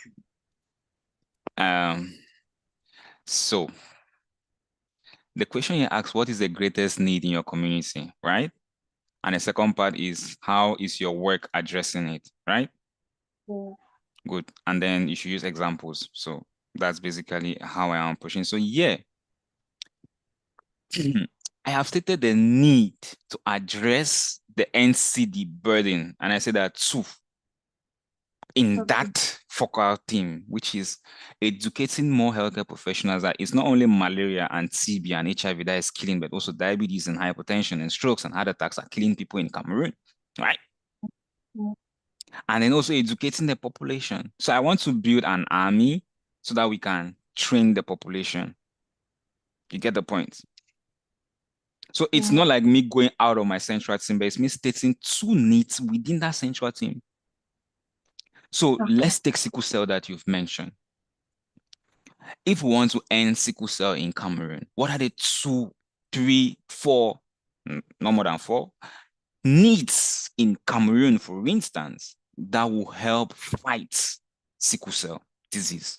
That should be in your mind, thinking about it. And that's what you're going to state. And then now I used a report, and now I did not say, so this goes to the person that Karim asked about mentioning another story. So I did not use another story because I could use another story of a patient here. But for me, I found it not very good. But now I mentioned a report that shows the value of addressing this need. And so this is a report that says that if we invest $1 in one person in low and medium income countries, we are going to save millions of lives. And it's going to prevent. So if we are saving, if we are investing just a small amount and we're saving millions of lives, it means more people are able to make our economy sustainable by 2030, which is also aligning with another SDG goal, which is ending poverty or bringing equality, whatever, in money. You get the point? So it's not as if I went out of my NCD fight, but it's me saying that, okay, in improving the NCD burden, what are the needs in my community? In improving food security, what are the needs in my community? In improving customer service, what are the needs in my community? In improving sickle cell disease burden, what are the needs in my community? Okay? I did not move out from my central team. Any other thoughts on the sample before we move to the next question? Wow. All right, it means if I understand very well, it means that when you're even looking for the problem that you're actually resolving at this point, it's just like research. Like you need to go back to the articles and like try to it's not something that you just imagine. I mean, you just have to have a concrete. Exactly. You should back your passion with facts. That's what I said. Like, this is the opportunity for you now to back your passion with statistics. It's very important. Back your passion with statistics. This is the opportunity for it. It's not just that people are dying from, vulnerable people are dying from food insecurity. Go and find what has been written about it and state it there. If you can put another story, it's fine, but you have to be able to show that you have an understanding of the local impact and the global impact. And if that person in the US reading your application in the first instance sees you thinking globally, then they know, oh, this is not just a local leader. It's someone that is going to go out there and create change and will select you, for instance. Any other thoughts? Any other thoughts? Any other thoughts? Oops, let me check the chat. I see 16 messages. Yeah, I use sickle cell situation. Yes, I'm going to keep using it. Karina's hijacked the chat. Yes. Nice, thank you. Great. So, all right. Great, nice, nice, nice, nice, nice, nice. All right, so we can proceed. Elliot, you're asking to be linked to the WhatsApp group. If you're here, I don't know how you got here, but I'm going to send you. This is my WhatsApp number. Write me on WhatsApp 679 and thank the person who sent you here 4830 79894830. Write me on WhatsApp. Elliot, this is a message I'm sending to you. Elliot. Okay. Yes. All right, so no questions on this. So let's move to the next. So I need everyone to pause, stretch, turn around. Hello, everybody. Just unmute. I'm going to call everybody. Just tell me your name and something funny that you've heard today. Top on my screen is Dora. Dora, go for it. Your name and something funny you've learned today. Funny you've heard. While stretching. Yes. Something funny. Yes.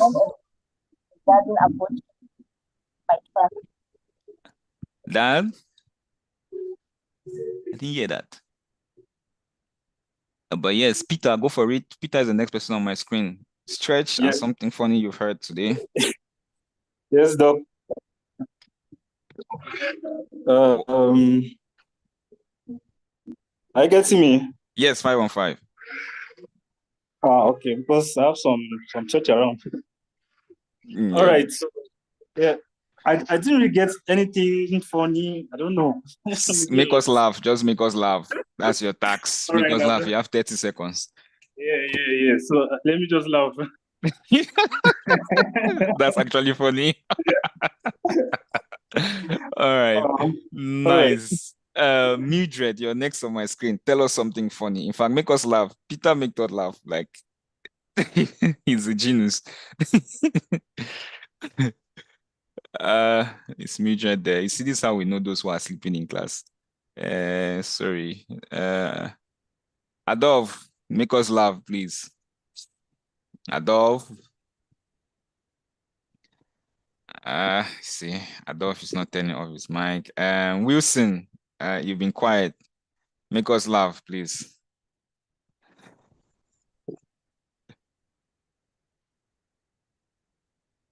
Yeah, Wilson, you have the floor.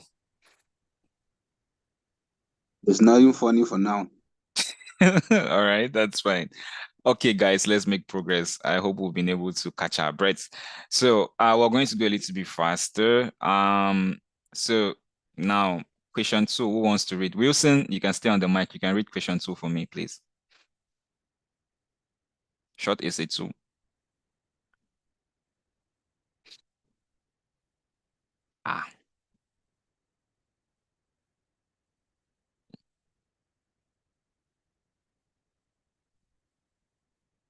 Hello. Who else wants to read? Wilson seems to have been knocked out by internet. Karima, you can go ahead. Your hand is up. Okay. Question 2. Yes. What step do you regularly take to ensure the inclusion of diverse identity and idea in your work? Describe a time when you proactively worked to research diverse group of people with your community and how your specific actions were impactful to your experience. Thank you very much. So again, now this is a diversity question. And I remember in workshop 1, we spoke about diversity, which was basically diversity by skill and diversity by demography. And so they tell you that what are the steps, 1, that you take to ensure inclusions of diversity by identities and diversity of ideas in your work. Diversity of ideas is skilled, right? Diversity of identity is demography.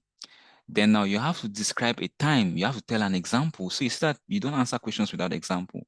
When you proactively reached out to a diverse group, and then mention how that action, again, this is still STAR, how that action led to impactful results in their experience.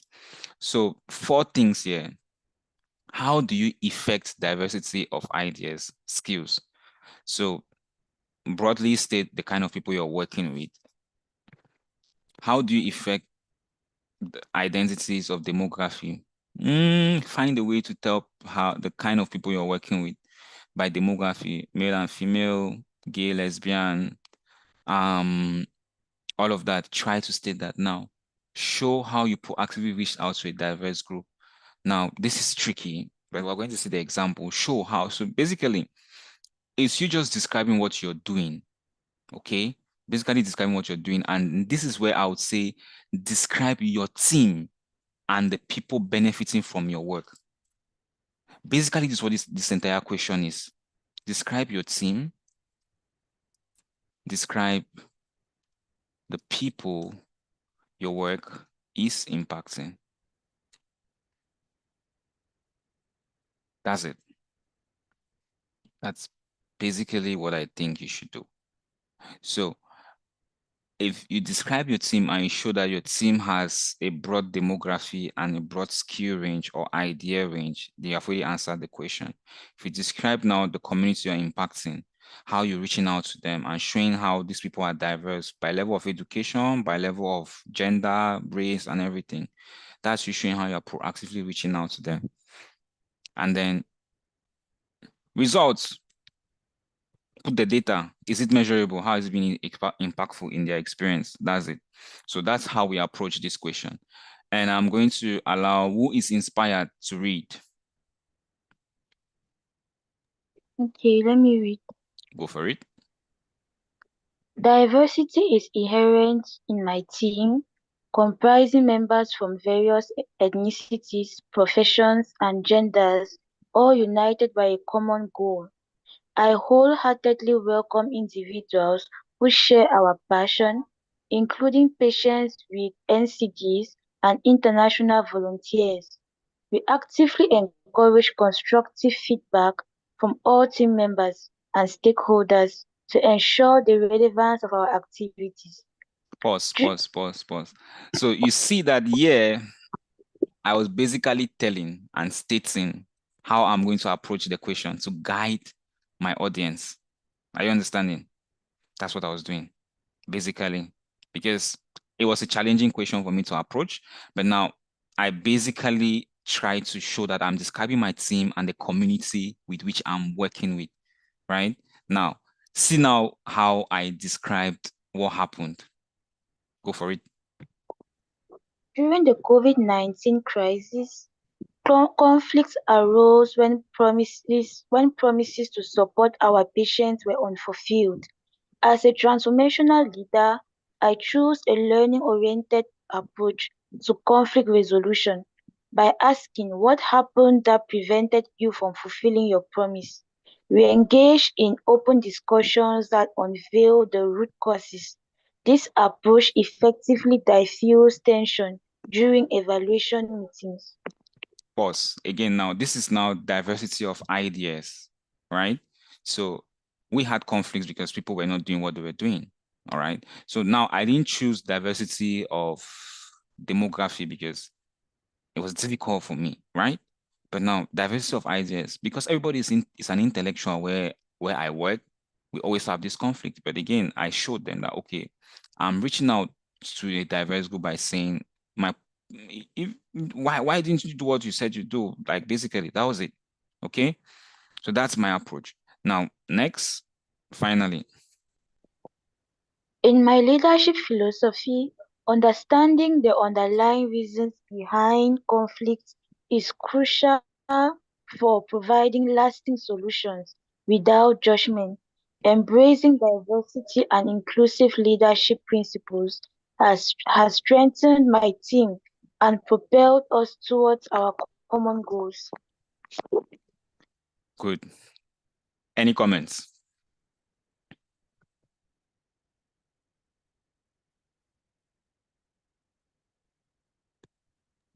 Seriously, this particular question, it looks easy, but it's pretty tough though. I feel so. Personally, I feel that's one of the toughest questions. True. I agree with you because you have to show diversity. So you have to pick, are you showing diversity of ideas, skill, or diversity of demography, depending on what you have around you? And most of us might just have just one demography, which is Cameroonians or Kenyans or Nigerians. If you have people internationally, it's when you mention it. So that's it. Another way I would have gone this is by just describing my team. and showing that, okay, in my team at work, we have males and females who have this, but for me, it's not really tangible. It's just you telling, there's no way you can justify it. But now I use an example. Again, this is still STAR approach. A situation was we had crisis during COVID-19 and conflicts arose and people did not meet up with patients follow up. And so as the leader, I said, why didn't you fulfill what you were doing? And then we discussed this in an open forum, like what we're doing now. And then this calmed down pressures and we could identify the root causes. So this is me stating a problem, providing an action that I took, and then how it resolves it. Basically, in a very short, this is a very short STAR. Good. So again, I'll go back to the 4 things that I said. How do you effect diversity of ideas in your team or skilled? Again, in workshop 1, we had this very clear. How do you effect that in demography? And then how do you proactively reach to these diverse groups? So you see that some persons might say diverse group is people with disability and everything. Yes, if you're working with people with disability, mention it. If you're not, again, I'm not working with people with disability. So I had to mention the conflict that we have as people who are intellectuals. Again, that's diversity of ideas. And now describe how it's impacting how your work. So now you see that the conflict resolution is the impact that I described. So these people, because we discussed one-on-one and we had an open discussion, it reduced conflict. And definitely, my impact has already been spoken above. We've been impacting lives. We've been managing 500 patients. We've been impacting people in the community, serving a community of 500,000, and so on and so forth, reaching out to the TV. But it doesn't mean that we don't have conflict. So that's it. That's it, guys. Any questions? Any questions on this point before we move to the final question, the final essay? Hooray, final essay. Hooray. Let me see how many people are still here. Oh, wow, 11. Yes, solid, 11. All right, who wants to read? I need a male voice, a masculine voice. I need a masculine voice. Can I read? Go for it. Okay. Please describe a challenge, a mistake, or a setback you faced in detail and the specific actions you took to address it effectively. How did you experience help? How did this experience help you grow as a professional and as a leader? Thank you. Thank you very much. You see that I've been begging you here. When I saw please, I laughed. Please, oh, please. So they said 3 things. A challenge, a mistake, or a setback. So you can pick what aligns with your story in detail. And then give a specific action. You see, everything here is specific. How you address this effectively. And then what is your learning from this? So yeah, I'll not tell you about STAR, I'll tell you about something else. We'll see that. It's called CARL. But let's break down the question. Challenge, mistake, or setback in detail. So you have to make sure that the context that you'll be talking about, the person can really feel it. That's what it simply means. And then what specific action did you take? But don't end there. What did you learn? And I use very funny words here. Professionally and leadershiply. Again, it goes back to the fact that you always have to come out that I am a lawyer, I'm a doctor, I'm an entrepreneur, I'm this, I'm that. And my passion is in discourse. I am an entrepreneur and my work is in discourse. I am a lawyer, but I am a jurist entrepreneur, if that word exists, and my entrepreneurship is in discourse. So what is the learning in your profession and in you as a leader? So that's why I say leadershiply in quote, because it's not an English word. So learning as a leader. That's what I mean. It doesn't mean that I miss that English word, but again, in your profession, how did the learning impact you? Great. So here, what I propose is using the CARL approach, right? It's similar to STAR, but it's different. It's context, action, results, and learning. So what was the thing that was happening? Really detailed. So here we're not just saying situation, we're saying context. I want to feel it, provide a feeling. Okay, so I'm going to break this down into bullet points and I'm going to say context, provide a feeling. You see all of this online, provide a feeling, but you not see the word provide a feeling. Provide a feeling. Let us feel it. Let us feel what was happening. Action. It's obvious, right? What did you do? What is it that you did? It's a long way of writing. What did you do? Right? Results. What did you achieve? Right? That one is clear. And learning, again, is obvious. What did you learn? Okay, so Carl approach. Are we together? Is Carl clear? Yes. It's clear for me. All right, excellent. So I need a male voice to read again because I've been hearing just feminine voices so far. And it's not as if I'm saying that the feminine voices are not nice. It's just I want the other gender to speak up. They have been silent. Right? You put agree with me, right?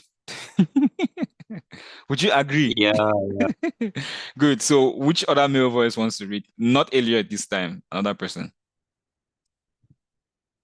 Adolph, Wilson. Yes, go for it. Whoever said that, I didn't check. Yeah, go for it. In 2020, Yep. as the COVID-19 pandemic swept across the world, my team and I faced unprecedented challenges. I was tasked with caring for over 400 individuals with diabetes and heart diseases who were at heightened risk due to COVID-19. This daunting situation was compounded by our location in the conflict-ridden southwest region of Cameroon. In response, I innovatively implemented telemedicine through video calls and mobile phone follow-ups to ensure the health and well-being of our patients. I provided clear and concise instructions for the team, delegated tasks based on expertise, and encouraged the co-creation of implementation strategies among the team. This prevented any COVID-19 related fatalities among our patients, earning me recognition as the most innovative clinician. This experience reinforced a valuable lesson. Challenging times are opportunities for innovation and greater impact. I learned to continually seek innovative solutions when confronted with adversity, and I encourage my team to do same. Yes. What are your thoughts? Would you pass this essay? You will pass this essay. So inspiring. To me, yes. I think to me the essay is pertinent and answers the question selected. You talked of the Carl approach. I see the context. The context was during the COVID-19 pandemic. I see the action taken, what actions were taken, video calls and mobile phone follow-ups for patients, and the results that it prevented COVID-19 related fatalities among patients, and it earned the recognition of most innovative clinician. And lastly, what we learned from it is that when we are faced with challenges, that's where we discover potentials, and we can always look for innovative solutions to them. Yeah, thank you very much. Could you feel the situation? Let me go back up.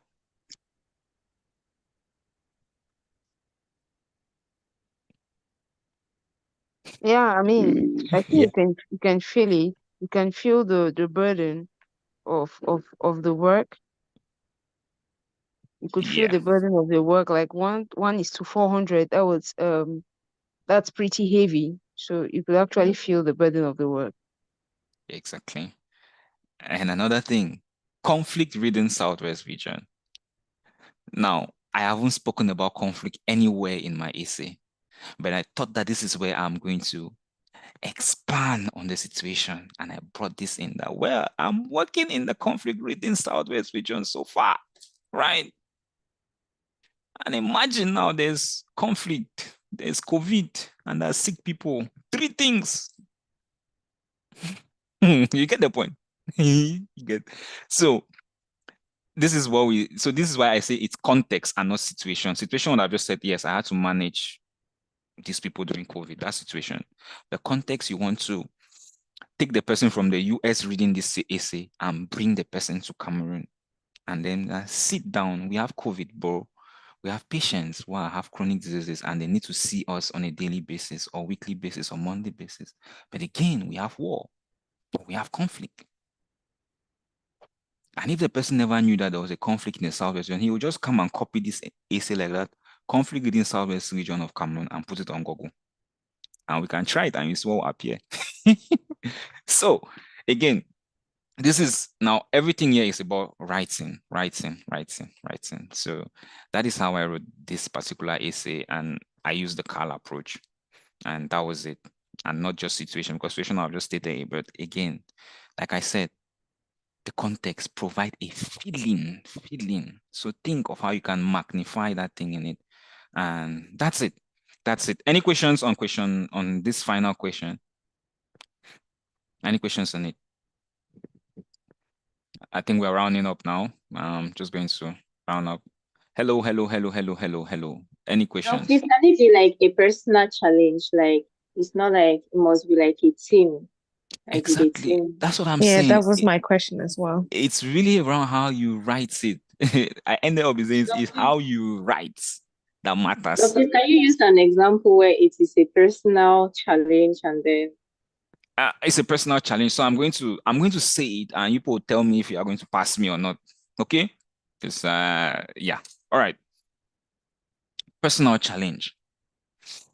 In 2020, I am a known person living with sickle cell disease, and COVID-19 came in.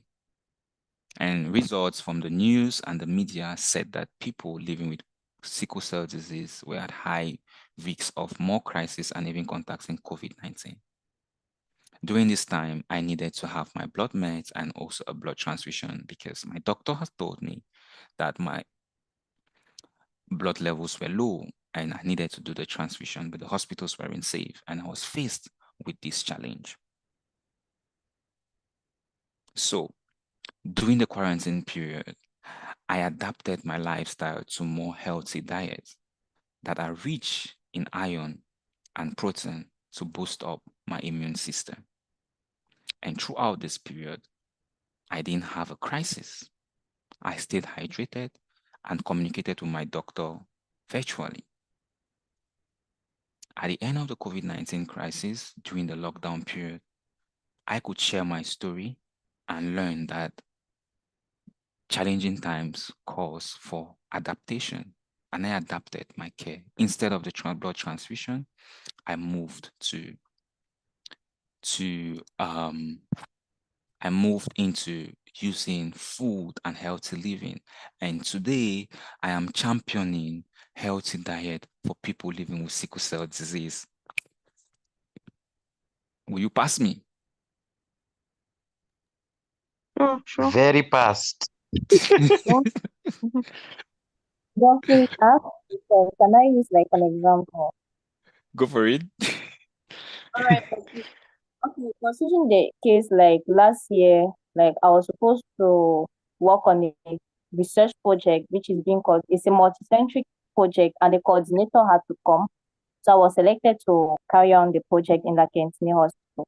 So now for me to meet, I was supposed to meet up with the coordinator. We already booked up the one everything, but I left my phones aside. I mean, I left it on silent. So I didn't have the opportunity to see all the missed calls and everything. So he came to the hospital, he looked for me and went back. He was leaving from France to come and attend the meeting. So I don't know if I can see like a challenge, because how I resolved it was I had to reach out to him, like, and really apologize. And we had to find a strategy to book out another meeting because he had to travel back to his country as soon as possible. It's a research program to do with sickle cell disease. I don't know if I can use it like as a challenge, like a mistake. No, I'm not saying challenge, like a mistake that I did. I don't know. Of course. So there, I'm going to say, in my work as an advocate to end sickle cell disease, I volunteer in research organizations, and in 20 whatever, I had the opportunity for an international collaboration, and our international partner had left from France to Cameroon. And on the day, I woke up late or whatever happened, and we couldn't reach each other. And it happened that this senior researcher and authority in the space had to leave without us meeting. How did I resolve the problem? Now, you mentioned the steps that you took. And so I had to write up a formal email to apologize for the unforeseen circumstances that happened and we couldn't meet, and also talk with seniors, consulted other persons that helped me speak with this person.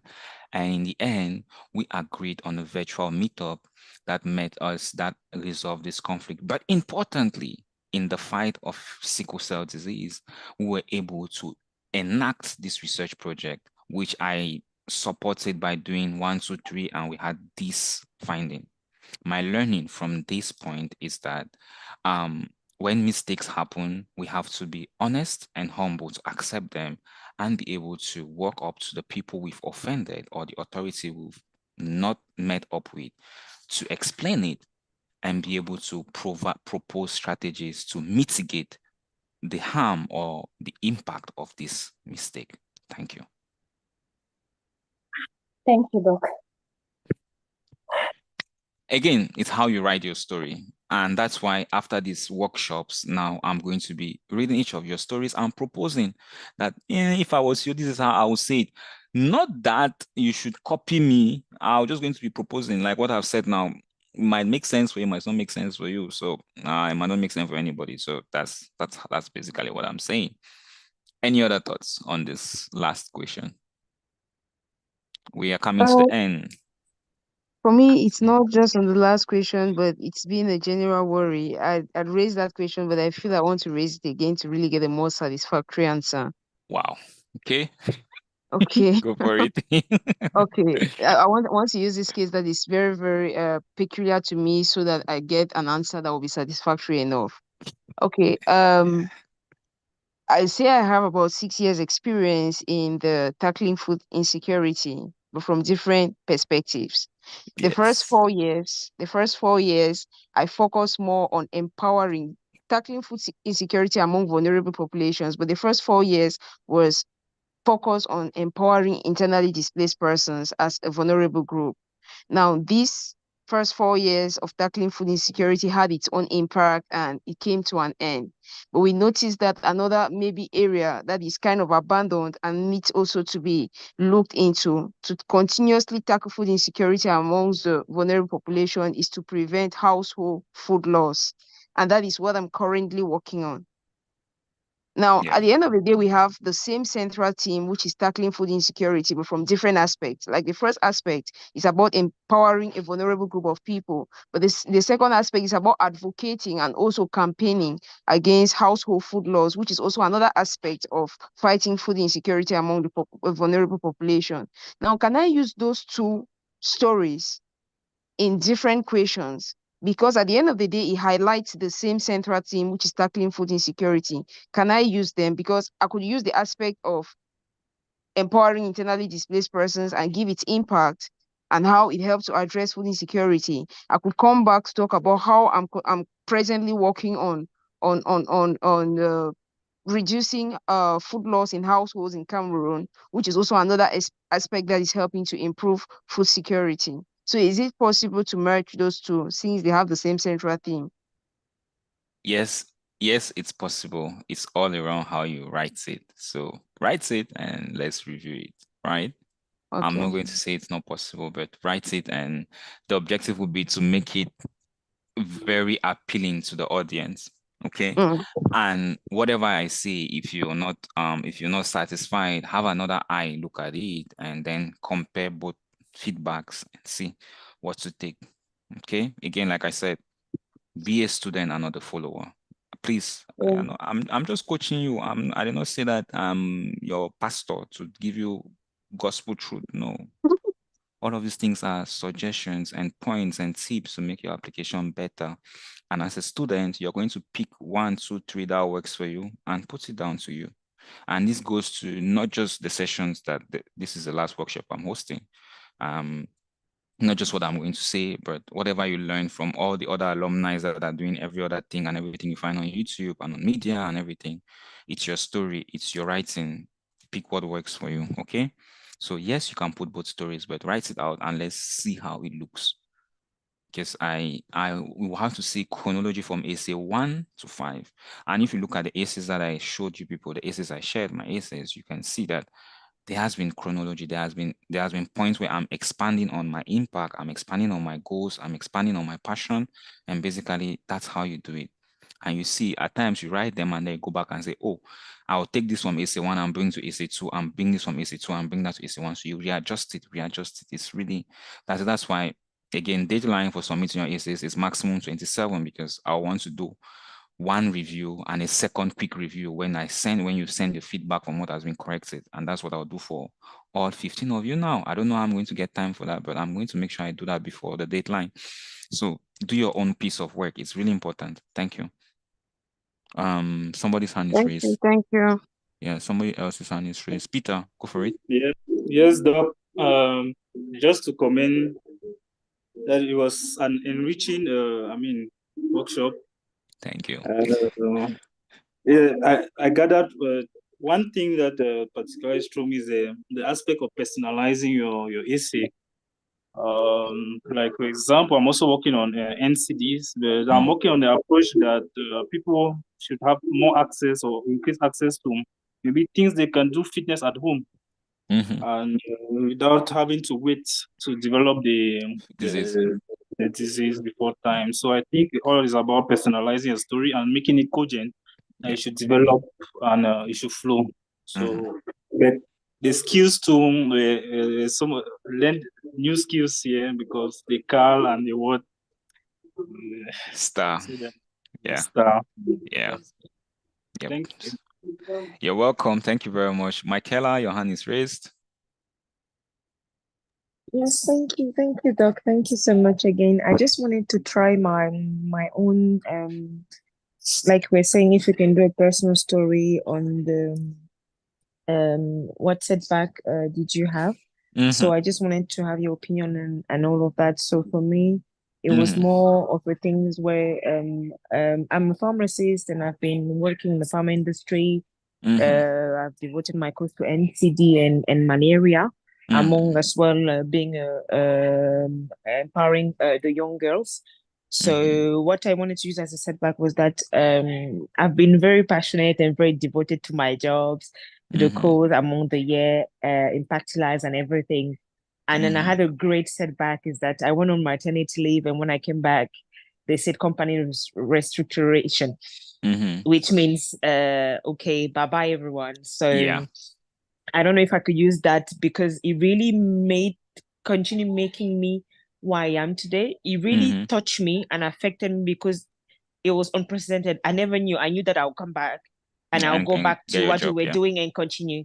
But then I sat down, I cried. Well, I don't think I write like that, but I just with you how I felt.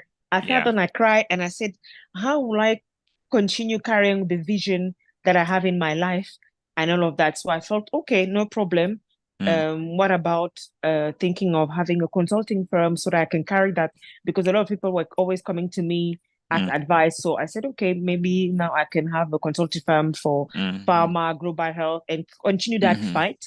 And also, what about also having my own pharmacy so that inside there as well, I can do something different and doing the health awareness and things like that, which is something that I'm now working on. So I will be a newly owner a newly consulting firm. So I felt like, will this be okay as a setback obstacle that I face?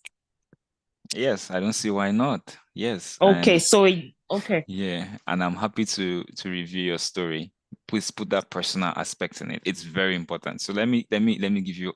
There's a word that is called eureka moment, or it's a phrase. It's a eureka moment, and you want to make your reader feel your eureka moment while you're doing what you're doing. And so tell them, in 20X, I was a pharmacist. I became pregnant and went on maternity leave, only to come back and realize my company had restructured and I didn't have a job. I am a lactating mother. I don't have a job. I have a family to care for, and I am a professional, a pharmacist. It dawned on me that I have to be innovative as a young leader. And so, given the fact that over these years that I have been practicing, I have had people reaching out for me, I started my consulting firm or my consultation with the vision to state your overarching goal. So you're going to have a problem of choosing between business and civic engagement, which again is how you write. Yes, that was what I was going to ask you as well, Yes, because I think I touch a bit that, because if it's the pharmacy company, then it's business. Exactly. The consulting touches both. So, like, basically, write your story. Okay. Again, Google the skills and see where the impactful skills are going. Is it more in the business part or is it more in the consulting part?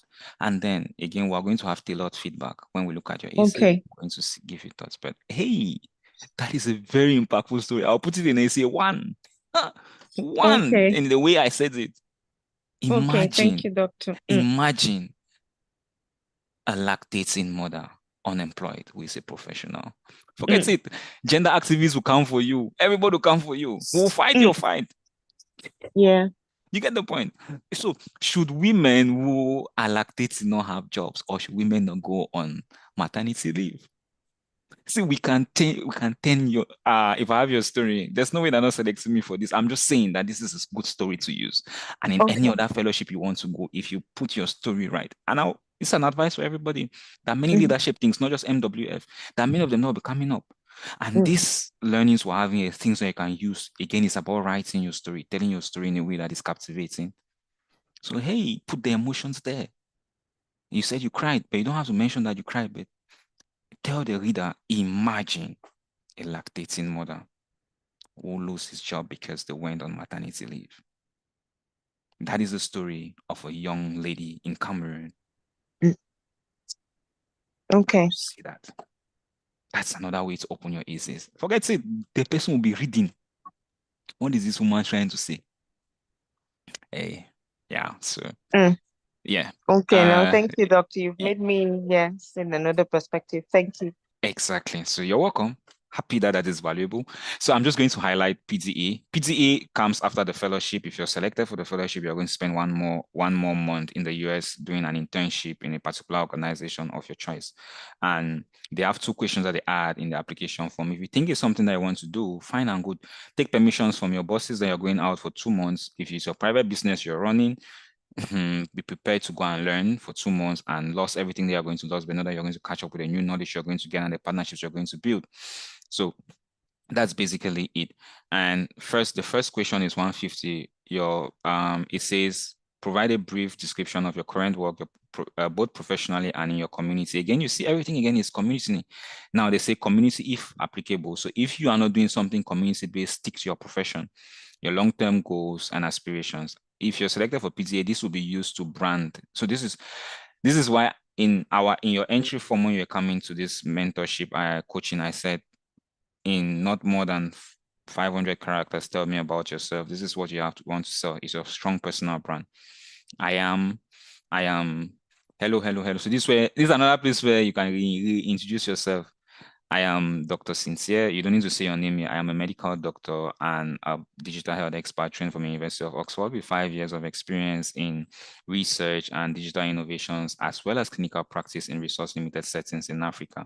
Over these last 5 years, I've impacted approximately 5 million lives. And how I have done that is because I have run a research training which has impacted over 1,000 healthcare professionals. Together with these healthcare professionals, we have led research work and also we've led community engagement, which has impacted over 500,000 in the community. And also I do TV and social media engagement with an approximated audience of about 3 million and running.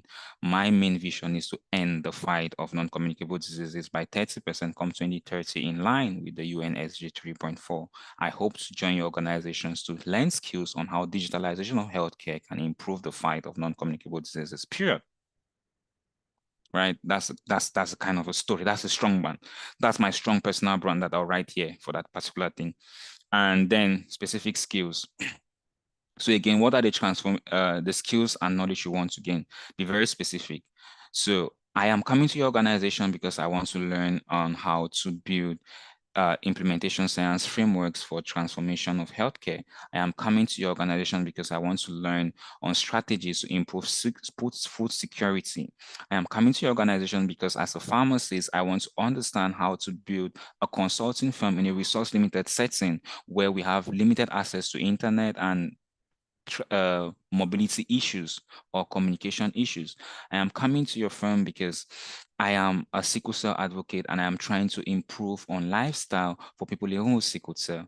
I am coming to your organization because I am passionate about NCDs and I want to improve on people preventative care, and I'm looking for sustainable strategies that people living with chronic diseases can prevent having the disease in the first place or prevent having complications.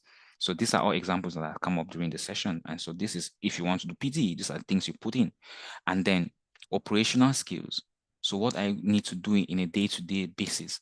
Okay, so what do they do? I want to see your tools that you're using to manage your staff. I want to see your tools that you're using to manage your customers. So I want to learn about your CRM tools. I want to learn about your recruitment tools, your HR tools. I want to learn about the basic systems that you're using to support whatever you're doing in that field. So that is how you write PZ equations. That they have to be really specific. People have to feel them that it's in that career path, not just for your professional development. So they say, please note that this should be detailed and tailored to the area of the work area rather than advancing my field. So you are looking at, if you're going to a US firm, in that work, pharmacy, food security, NCD fight, sickle cell disease, what are the specific skills that will enable you operate in that field? And again, if you don't know, Google is your friend. Say it. All right. I hope that is clear. For those who want to take PTE, fine and good, you can add that at the end of your, but I want you people to focus on the first 5 questions. Be selected first. If you're not selected for PTE, it's not bad. You already had the US experience and you built enough networks during that time. So it's not bad. To conclude, my 4 tips, but I'm going to add 1. I'm going to make it 5. I'm going to add 1. Communication is king.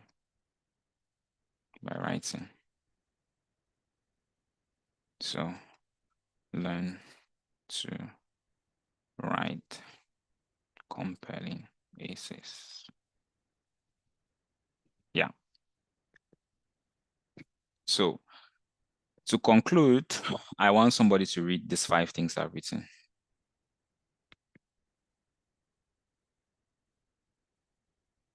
Hello, hello, hello. Solid 10. Who wants to read? Show, don't tell. What proves you are a leader? What demonstrates this and your accomplishments? 2. In your track, provide specific skills that you seek to gain and those you have. Use search engines to find out the core skills in that space. Also mention the skills you have. 3. Make sure your impact is quantified, no amount, no matter how small. 4.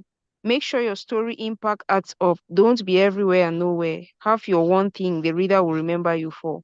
5. Communication is key. By writing, learn to write compelling essays. Thank you very much, and hope this session has taught you how to write compelling essays.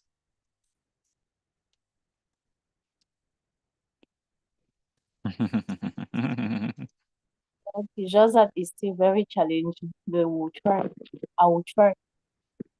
All right, yeah. You only know how to drive a car if you start on the steering and hit your car, right? Or you only know how to draw if you take a pencil and start trying to draw. So same thing with writing. All right. Any questions, any worries, anything on the group, anything as we round up?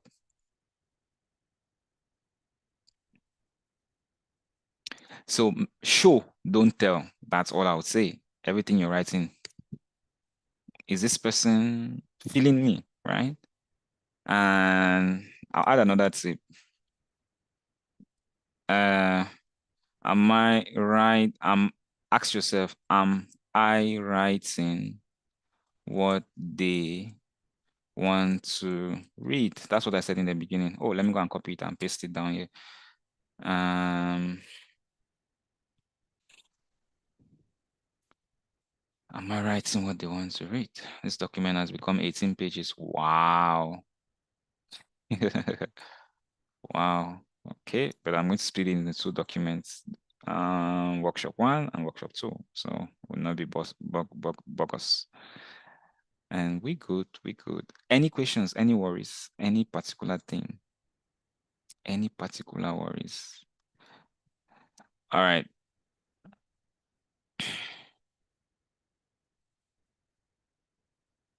No, bro. That's why I hate copying and pasting. Just the text. It's not going. Am I writing what they want to read? Yes. Yes. Yep. Any questions? Any worries? Somebody's clearing his throat. Doc, it's not actually a question, but it's a remark. Yep. First of all, I wish to thank you for this enriching session. Like I said, I've applied for the MWF before. That was last year. I was just thinking that I can reuse my essays of last year and maybe just try to modify 1 or 2 things. But I must confess that after going through this session, yep, I'll start all over again from afresh. Yeah. Because I have been equipped with all what it takes, and I see what I wrote last year as not making sense, in quotes. All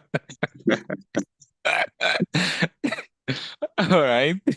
Yeah, so I've been inspired, I've gained inspiration. I'm equally going to change my preferred institute track and take a separate one and develop a new essay on it. All right. Thank you very much.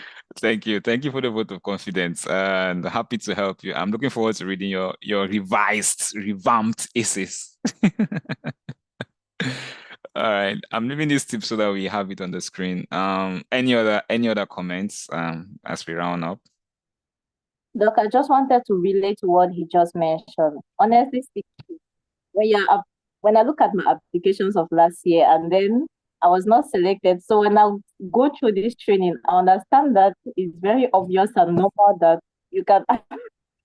It's very obvious and normal when I look at the essays I wrote last year and then I look at this training, I'm like, oh God, you really did well that last year, because I don't see who could just look at this essay and just find something interesting. Yeah, thank you. That's music to my ears and it warms my heart. Great. Any other comments, any other feedback? I'm going to stop sharing my screen now because I think we've had the tips much. And as usual, I'm going to edit the document and make sure that the English is okay. I'm not speaking gibberish or I'm not speaking my dialect or my vernacular on it, and then share with you people. This has been shared on YouTube. I'm going to share the link as well after the session. And the reason for doing that on YouTube is because you have its eternity and you can look at it. So I'm going to look at the comments or the chat because I see many messages there. Wow. Let me expand it. But while I'm looking at the chats, please feel free to ask any questions. All right. It's an interesting question, not to say it's challenging. Where did I end? Okay, Elliot, that's why I ended. WhatsApp message errors. Please, I can't speak. Yeah, all right. Thanks for multitasking. You have the video to watch later. Is anyone talking? I can't hear. That was later. Surely network issues. Sorry, face some network challenges. Interesting question. All right. Now, can I say sensitizing parents on female genital mutilation communities was a tough one, but after bringing out the ills to the perpetrators to compromise to stop the act, this enable victims to this is safe for is it credible? Yes. But we have to refine it, right? I assume that you were typing this very fast and you were trying to catch up, but female genital mutilation education is a challenge. Yes, you're talking to it in a community that is finding it as a problem. As a standard, two ways to go about it. This should be your problem in essay 1. And then you go back and mention the challenge you face. So really go in that journey of education and find a specific story, specific challenge when you're about educating these people, right? Maybe some people drove you from their houses, right? They sent you away. Mention that you went 1, 2, 3, and you couldn't get access. And then how did you go about it? You had to talk to some people, and then they had to give you access to them. So that's basically what I would say. How should you approach that essay? A mistake. Such a wonderful session. Thank you. It was fruitful, definitely. Very fruitful. How to tell my students now is round up and writing my essay and stop confusing. Yeah. Great, brilliant. I've had issues this session. Learning of more. I'm speaking on that.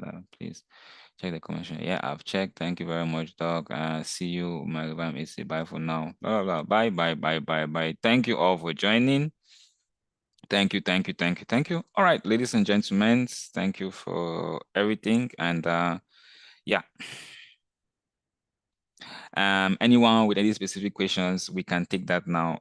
Sickle cell, every region, is it vague? You want to be specific, start very small and show where you're going to. Okay, don't just state the big goal.